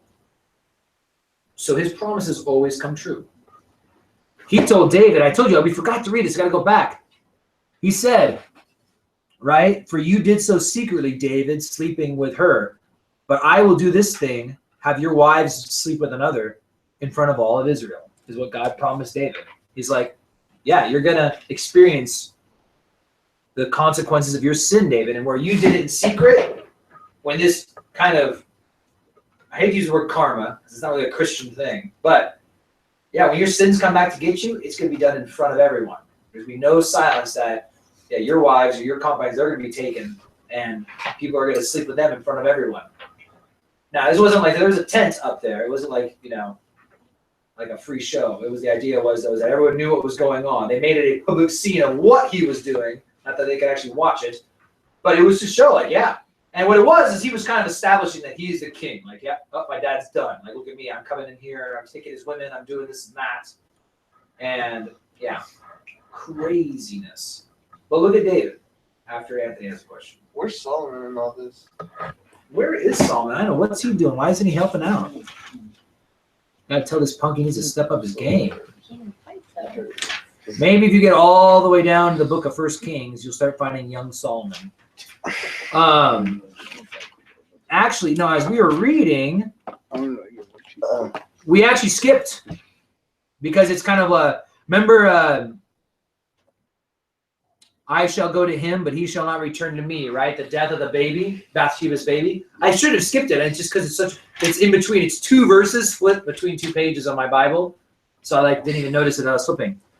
Chapter 12, after Nathan the prophet comes and the baby dies, verse 24 and 25. Then David comforted Bathsheba, his wife, and he went into her and lay with her, and she bore a son and called his name Solomon. Now the Lord loved him, and sent a word by the hand of the prophet. So he called his name Jedediah because of the Lord. So Solomon had a bunch of names. Solomon was So he's a king who will reign after David eventually. Solomon's temple. He's the one who will build the temple. and where is he in all this? Well, that's what I said. He was a baby, so like. Anthony like just asked that. That's why they're laughing. No, I know, but like No, so I mean, basically, imagine he was with his mom. he was just born. So like he's a baby when this is taking place. Like David's been having a lot of kids for a long time, and you notice he keeps picking up wives, right? I doubt he's picking up chicks his age. You know, he's picking up younger ladies, and that's why he keeps on just having kids. So,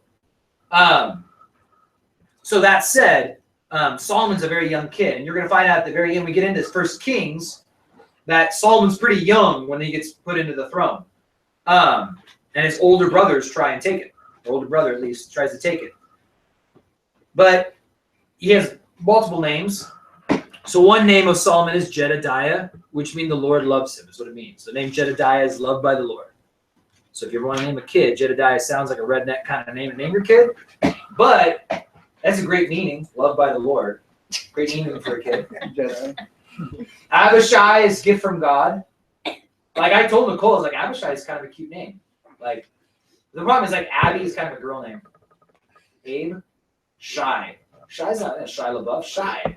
Oh, Shy. It was Ezra. Ezra. Who is Ezra? What's his name? Who was Ezra? Ezra and Nehemiah.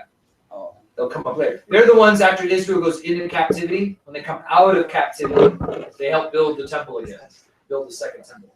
I don't remember what Ezra means off the top of my head now. Oh, what's his name? Her kid. Ezra. I think Oh, it's different. I feel like no. I kind of think of one of the Derek Anderson, if one of their kids is Ezra. He's not watching right now, it says, so I can't tell. But you might as well just check your friends on Facebook. You never know. Either way, though, but David, the wages of sin, it's not just death, right? I mean, there's that separation from God, that feeling of distance, not seeing God at work in your life, and it's just tough. But why does God do it? To bring us back, to get us back on track. And I think David starts getting his heart right again. And some of the damage, it's never going to go away. You guys can make mistakes that you will face the rest of your life. You'll regret it the rest of your life, or it'll be there the rest of your life. You get into sin and you get a disease, you lose a limb because you were doing something stupid and you get your hand cut off because you were just doing something ridiculous. I mean, oh man, Nicole just tells me the horror stories of the drug users that she sees in Yakima going through the hospital, you know, and it's just like people losing limbs because the heroin is more important than a leg or an arm, you know. So some sin lasts forever, some sin we get over a little bit shorter, but the point is yeah, sin separates us from God. And it's in Isaiah where it talks about, right, the Lord's arm is not shortened that it cannot save. Like his arm isn't like, it's not the fact that God can't reach you to save you. It's not the fact that God's ear is so deaf it can't hear you to save you. He says, it's your sins that have separated you from him and your iniquity. That's what's creating the distance. It's not that God's gotten any weaker. It's that I have chosen to separate myself from him by rebelling and doing those things. But at the same time, God is gracious. He always comes back for us. He's with us wherever we go. So, crazy night, huh? I made Jerry Springer look like a Mr. Rogers episode. Just nice and laid back stuff. Next week, we finish the book. Boom. Last day of school. We'll see how many people come. I was actually surprised this many people came tonight. Today was my last day. Huh? Today was my last Today day. was your last day? That means you never have to go home again. That's All not right. how life works. You stay as long as you can to save money. I know. I was thinking about your graduation announcement, and I was like, that's a crock. Homeschool's like, they're not going to fail her. Like, how could she not graduate? They don't want her back another year. It's like, Everybody's all celebrating. I'm like, but it was bound to happen. Like, there was no not having it happen. well, some people. You love that cake, Not Roger? really. You love it? You like it? She's Oh, like, it's good. Yeah. I mean, Every You made it? Shut up. Seriously. I swear. You made it? Dude, this thing's Oh, bomb. it's good. I never had it. I didn't even have it. Don't act surprised, Anthony. I told you he Yeah. made it. You should go get some. Now you're like, oh. You made it? I mean, I thought Hoff's wife made it. lying. I No. thought he bought it from Safeway. It's the Julio special. I legit thought it was stupid. You really made it? I'm serious. This is bomb. All right, let's You're gonna cook my way. take a break and I'll determine if we're gonna do worship or not. I hurt my finger. Oh my god. Oh, Oh, Which shot? I was gonna say which one. Oh, my back hurts. Wait, did you cut on the one where it's supposed to stop? But No. Yeah. Drill press. Ah, A girl put a really dull, really big drill bit on the drill press, and I didn't realize she was using the old, like, should have been in the garbage, really old, really dull drill bit. And so instead of cutting through the piece of cedar, it just grabbed the cedar and started spinning it, Mhm. and it spun full 360 and whacked my finger. So it literally just ripped off a tip of my finger. Was it worse Can I than see it? Was it worse than sanding your finger like Marty? I did that in, No, I in the was- wood shop with Maurice's metal things. His Yeah. metal- No, this will be fine. I guess it won't be any long-term damage, but it's like literally put it this way, like my fingers are very callous for playing guitar on this hand, and so it literally ripped off every bit of skin. That's like the callous part.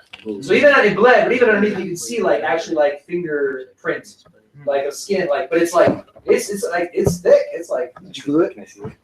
everyone asks me about glue. I didn't glue it. I think it's glue. I guess. You need to super glue it. Why'd you Yeah, you do should it? super Someone needs to go to the store right now and get me super Well, glue. go. it's a little. Yeah, I You'll have take to it help. down. You're pretty Nah. It's still flapping in the winds.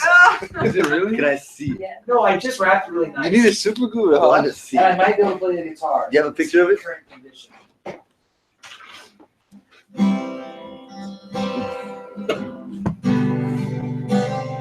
That's fine.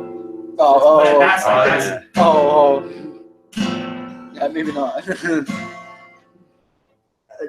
always play a video. A video. Bro, scratch my back, Your bro. finger's gonna start hurting, huh? Scratch my back, bro. I can't reach it. Oh, that back hurts. It's alright. It's alright. Try that cheesecake. That's what I did to my arm. But it hurt. I like. Oh, look at this. Start your hand, Ross. Oh, my back hurts. Hey, it's okay, bro. Run this too. Figure out like if you do like that. Oh. Oh. Ah. Yeah, look at it. I don't know what I did like today. Okay, 2 minutes. Looks like my finger will hold out enough to play a couple songs. I just want to see it. Like I feel like I made a wound judgment, but like when I squeeze it, my finger hurt. A little bit of popcorn left. Or no? I didn't like lift. Oh, no, it's like I have no idea. a little bit. A little You put bit. that? Is that nowhere? Found where I can't like I help. Oh really? Oh my god. Bye, Isaac. Bye. Saying bye. Bye. Bye. Why'd you give this back to me? I don't know. So you have to deal with it now. Yeah, Your problem. Yeah, you want to popcorn? Bye.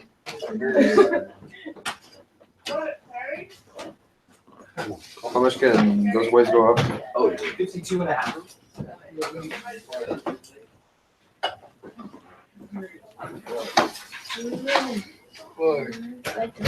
Why? Oh, yeah. Why? Why? Rob, let me try it. I'm trying to No. Here's bomb. And I might give you some popcorn. A little bit. No, don't do The that. whole piece? Don't do it. Why? No, no, Oh, no. just like a s'more. No. Oh, yeah. Because then like you gotta turn Yes, sir. it'll get hard and it'll turn counts. Yeah. Dude, he makes his all homemade? Yeah. Just take it all home, huh? Oh, that Pop has a lot of sweets. Good.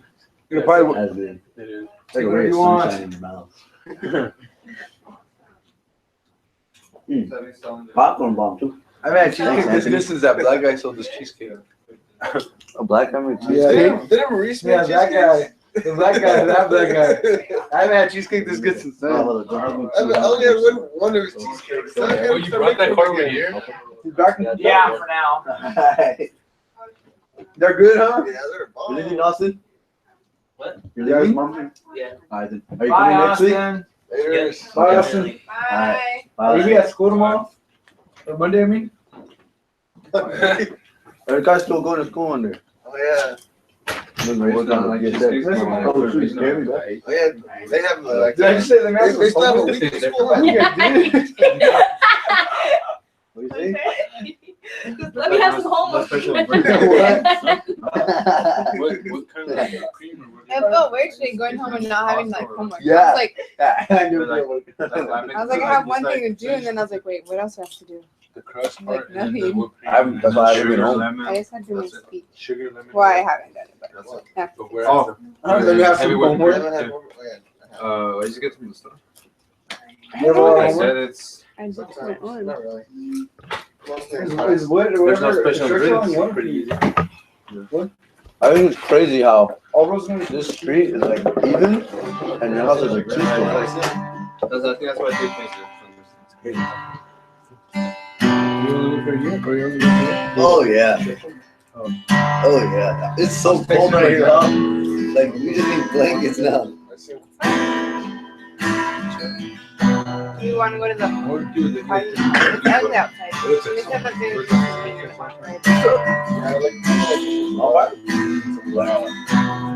Diana's house or Lara's Oh, okay. What's that? Diana's house? When? Well, today, I think it started at 6:30. Like, who's that? Josh smart. Still got a blanket.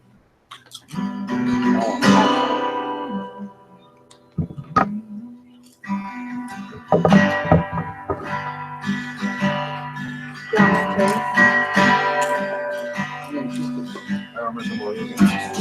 Last time. You would? Yeah, the last time because it took me like 2 tries because he beat me the first 2 and then the last one.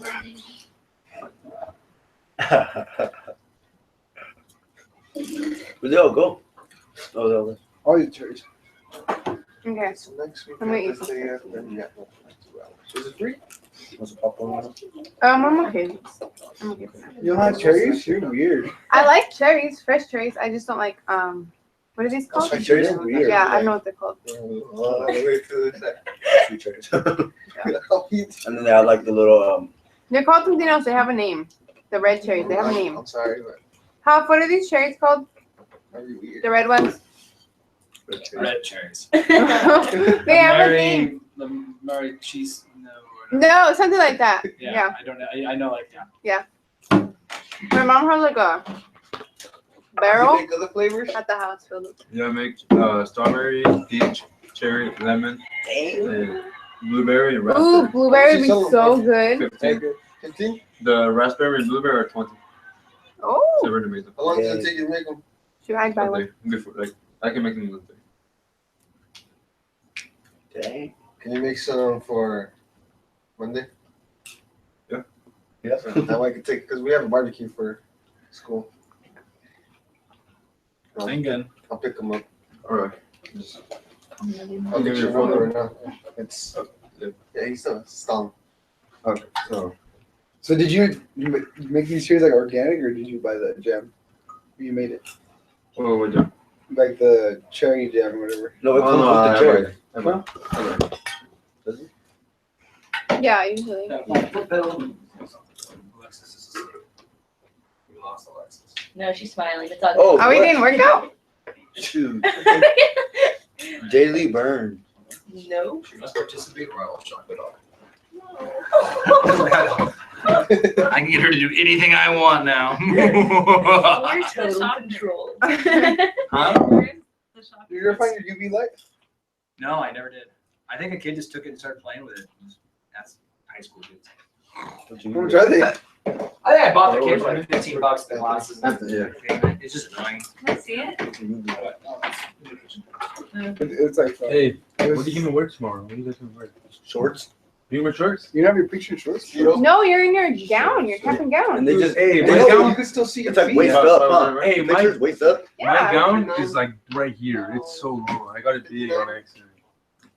What you put your 6'5"? I thought I was 6'3". Because it said 5'10" to 6 foot, but I thought it was gonna be a little bit small, so I got 6 foot. 5'10", 6 foot. Yeah. Yeah, I tell you. And then I got 6 foot to Watch 6 out if you wear feet. shorts What kind though. of- 'Cause I wear shorts and a tank top and my gown, like to the teacher, and I looked like I was naked the whole time. There's like, I had mine was really short, and so like you don't see anything, my shin's down, you don't see anything, you couldn't see anything like on my chest, that really low cut tank top I was wearing underneath.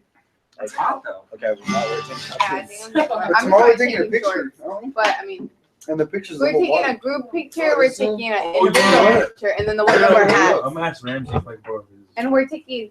I think that'd be kind of smart. Yeah? Right? Just wear Oh, Speedo. workout stuff. If I go back, I Oh, would wear never Speedo. mind. gosh. Those are blue. Oh, yeah. If I go back, water. I see you. would I wear put Speedo 2 ices under my in it, cap and it's freezing. No one's gonna see you. Antonio? 2 I'm ices, that's freezing fine. right now. Just ate Is that good? Or what? Yeah, I've been in there for Like, over an what- hour. That's crazy.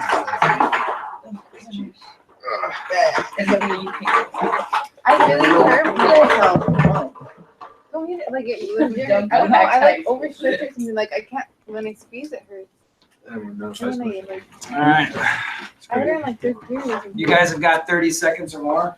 You wanna get on and invite people one last time to I come join didn't in for even worship and lift hang out. Maybe it was when Are you really? I tried to jump on you. I don't know. Yeah, probably. Alright. I'm probably cold right now. It's like she's killing me. Nice, Marvin.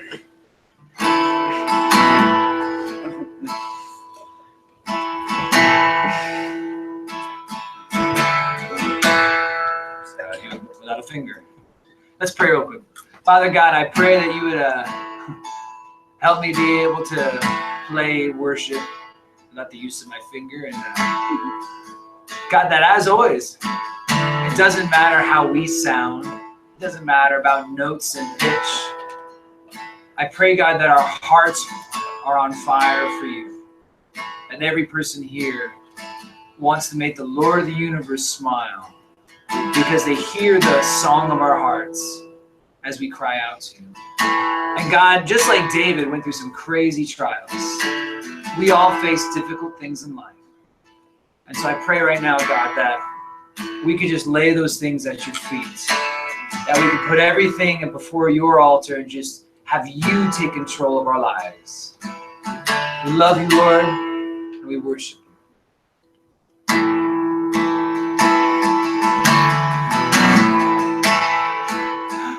Lord, I come and I confess about here I find my rest. Without you, I fall apart. You're the one that guides my heart.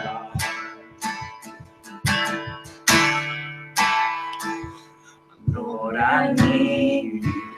Oh, I need you every hour.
highway.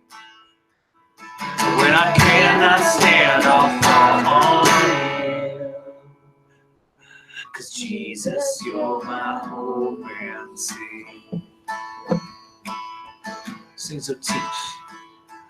You gotta teach my song to rise to you.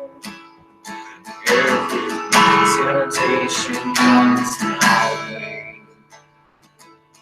When I cannot stand, I'll fall on you. Jesus, you're my hope and stay. Yeah. Oh Lord, I need you.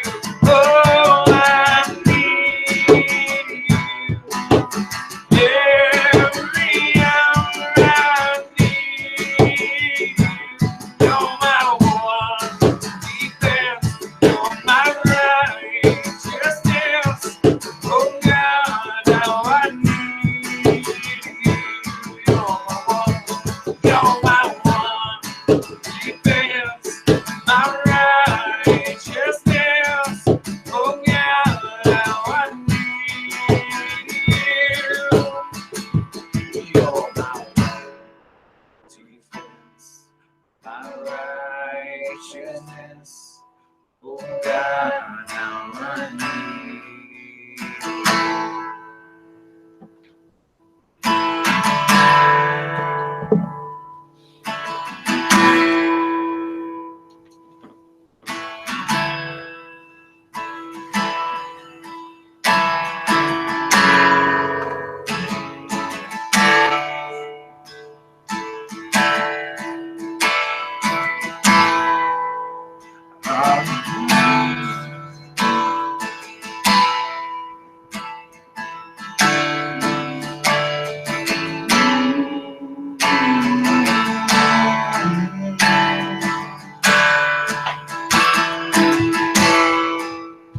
Are you hurting and broken within? Overwhelmed by the weight of your sin? Jesus is calling.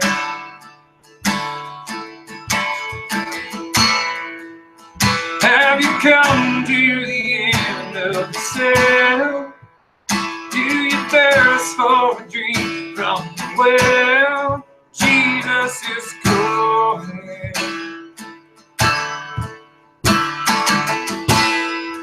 Come to your death, Father, on the open wide. Forgiveness for the will, precious blood of Jesus Christ.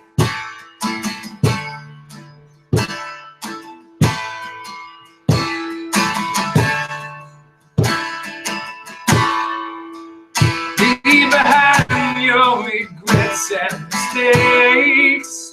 Come today, there's no reason to wait. Jesus is calling.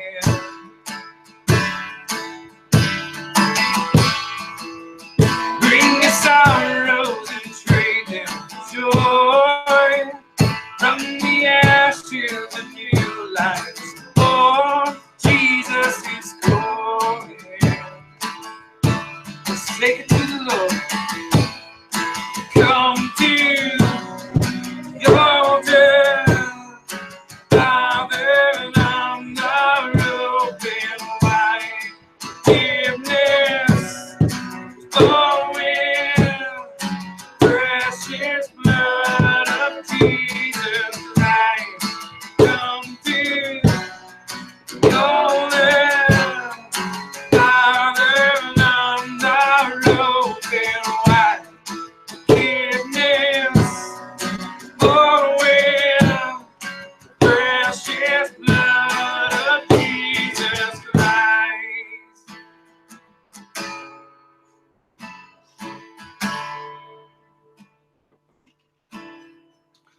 Oh, what a Savior! Isn't He wonderful? Sing hallelujah,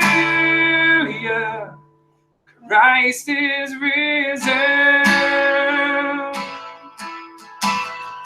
Bow down before him, for he is Lord of all. Sing hallelujah, Christ is risen. Oh, what a Savior, here's in he wonderful. We'll sing hallelujah, Christ is risen.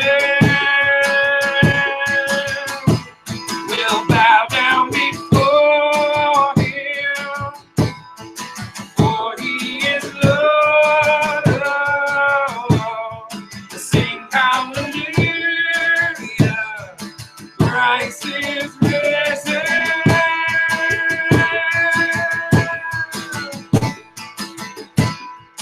Come to the altar, Father, arms are open wide. Forgiveness is flowing, precious blood of Jesus Christ. Come to the altar, Father, arms are open wide. Forgiveness is flowing, precious blood of Jesus Christ.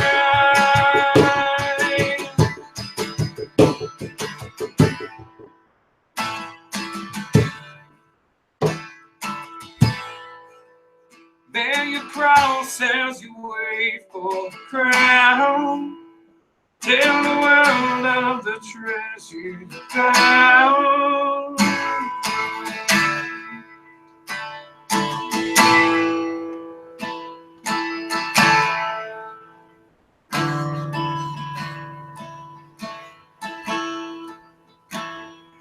When you walk into the room, everything changes. Darkness starts to tremble at the light that you bring. When you walk into the room, every heart starts burning. But nothing matters more than just to sit here at your feet and worship you.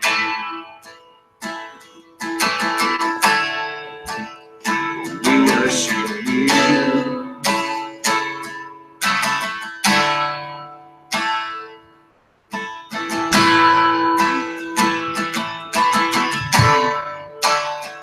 When you walk into the room again.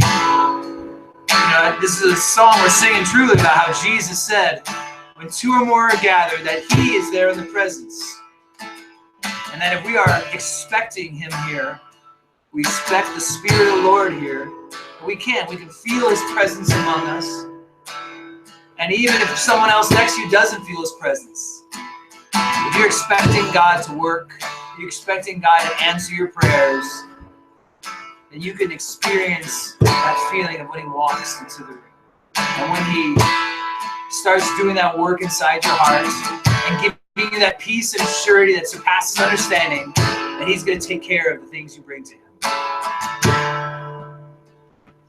When you walk into the room, everything changes. Darkness starts to tremble at the light that you bring. When you walk into the room, every heart starts burning, and nothing matters more than just to sit here at your feet and worship you.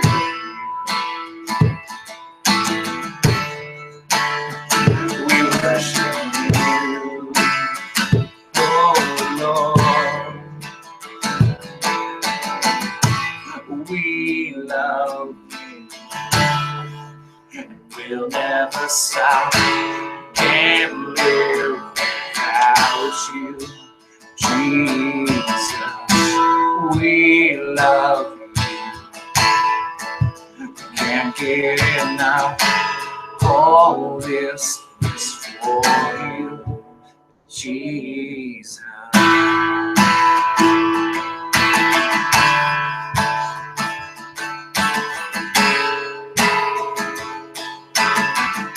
let you guys a favor tonight.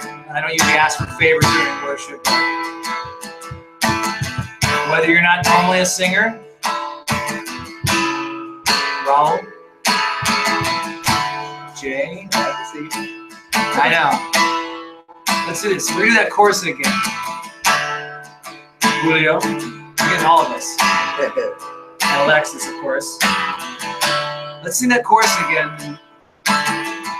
You guys know I'm pretty loud, so I'll go a little louder. Join me, let's get a louder. Truly, you're singing this song to Jesus, so let's try this. We love you, and we'll never stop. We can't live without you, Jesus. We love you. We can't get enough. All this is for you, Jesus. Can you walk when you walk into sickness? The sickness starts to vanish. Every hopeless situation ceases to exist. And when you walk into the room, and begin to rise, and there is resurrection life in all you. We love you. We'll never stop. Can't live without you, Jesus. We love you. Can't get enough. Oh, this is for you, Jesus. We love you.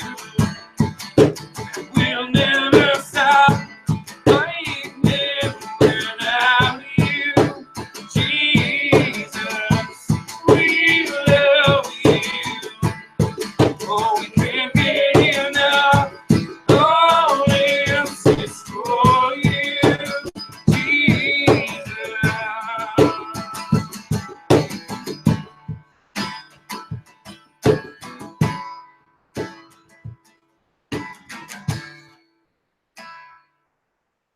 Come and consume, God, all we are. We give you permission. Our hearts are yours. We want you. We want you. Come and consume, God, all we are. We give you permission. Our hearts are yours. We want you. We want you. Sing it again. Come and consume, God, all we are. We give you permission. Our hearts are yours. We want you. We want you. Oh, come and consume, God, all we are. Give you permission. Our hearts are yours. We want you. Oh, Lord, we want you. Come and consume, God, all we are. Give you permission. Our hearts are yours. We want you. God, we want you. We love you. We'll never stop. Can't live without you, Jesus. We love you. Can't get enough. All this is for you, Jesus. We love you.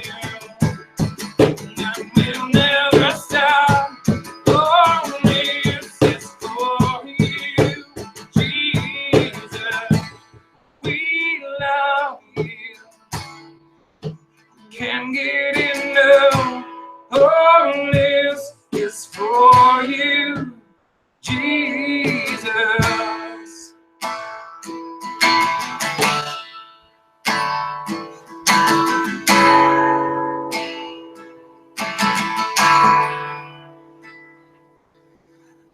God, there's no place I'd rather be. No place I'd rather be. No place I'd rather be than here in your love, here in your love.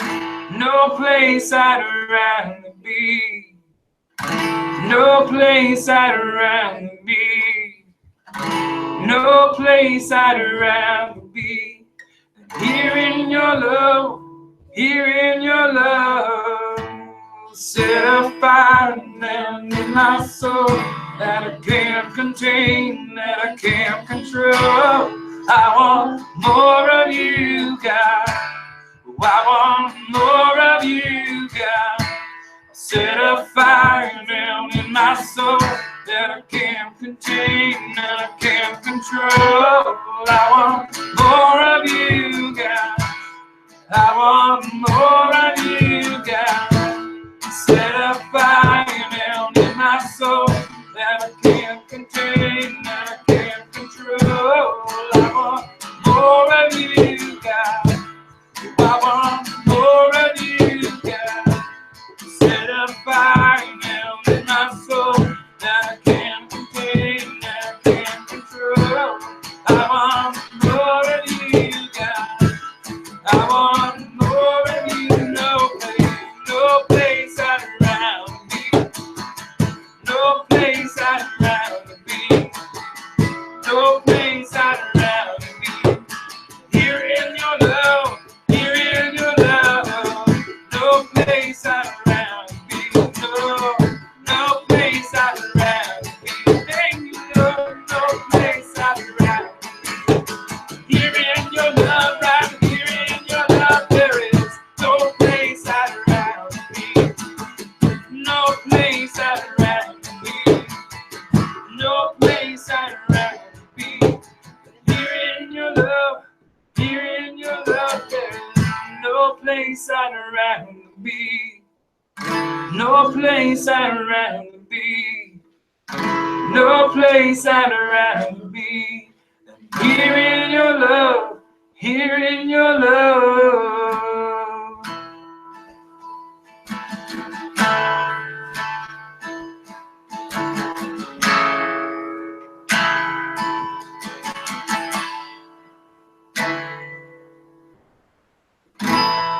We love you, and we'll never stop.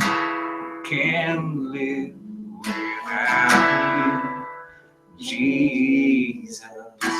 We love you.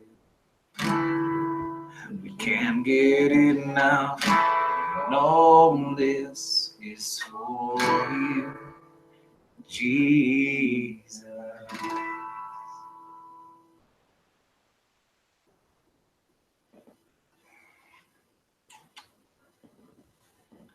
God, it's a pleasure to worship you. It is a pleasure and an honor to serve you. And it brings joy to my heart. Father, I want to lift up any person in this room who's got struggles they're going through and tough times and just stress and anxiety and any of those things. I pray that you would just give them peace and that you would speak to their hearts, God, and minister to them and remind them of your goodness and that you are supernaturally in control of everything, Father, and that you've got this whole world in your hands.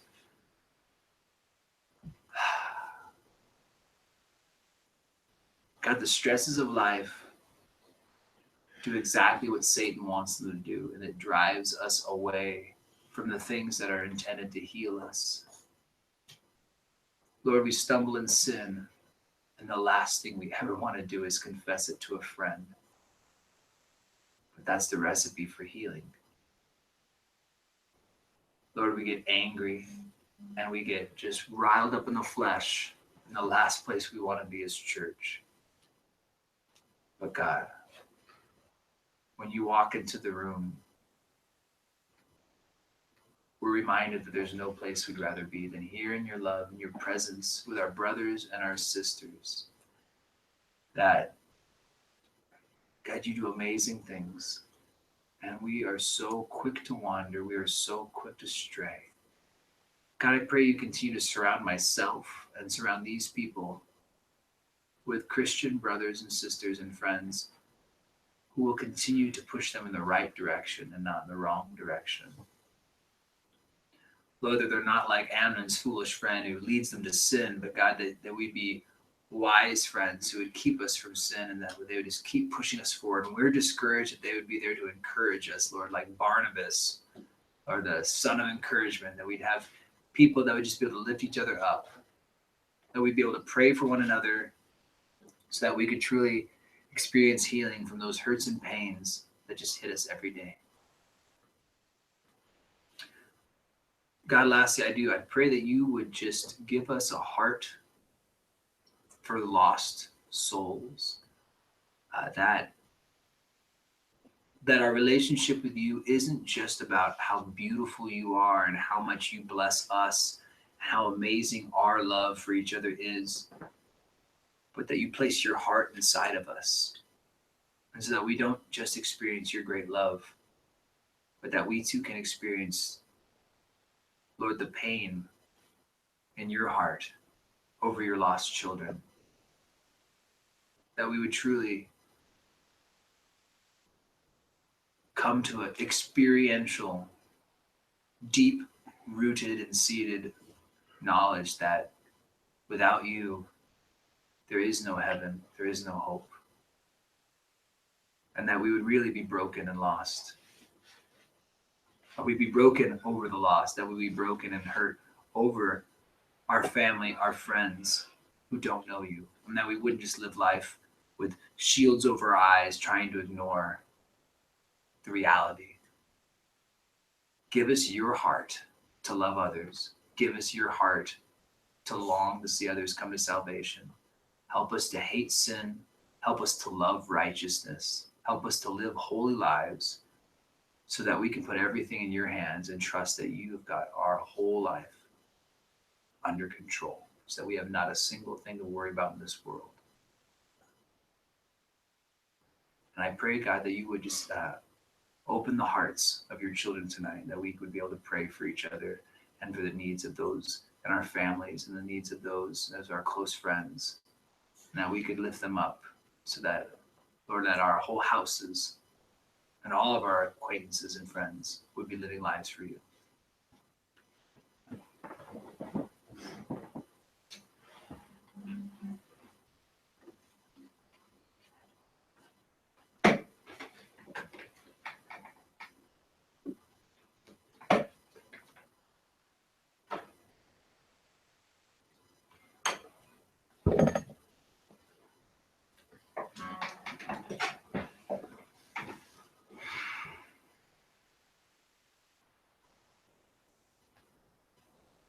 Thank you, God, for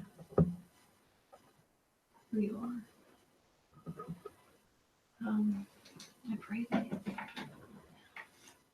I pray that you would use me to heal the lepers of today.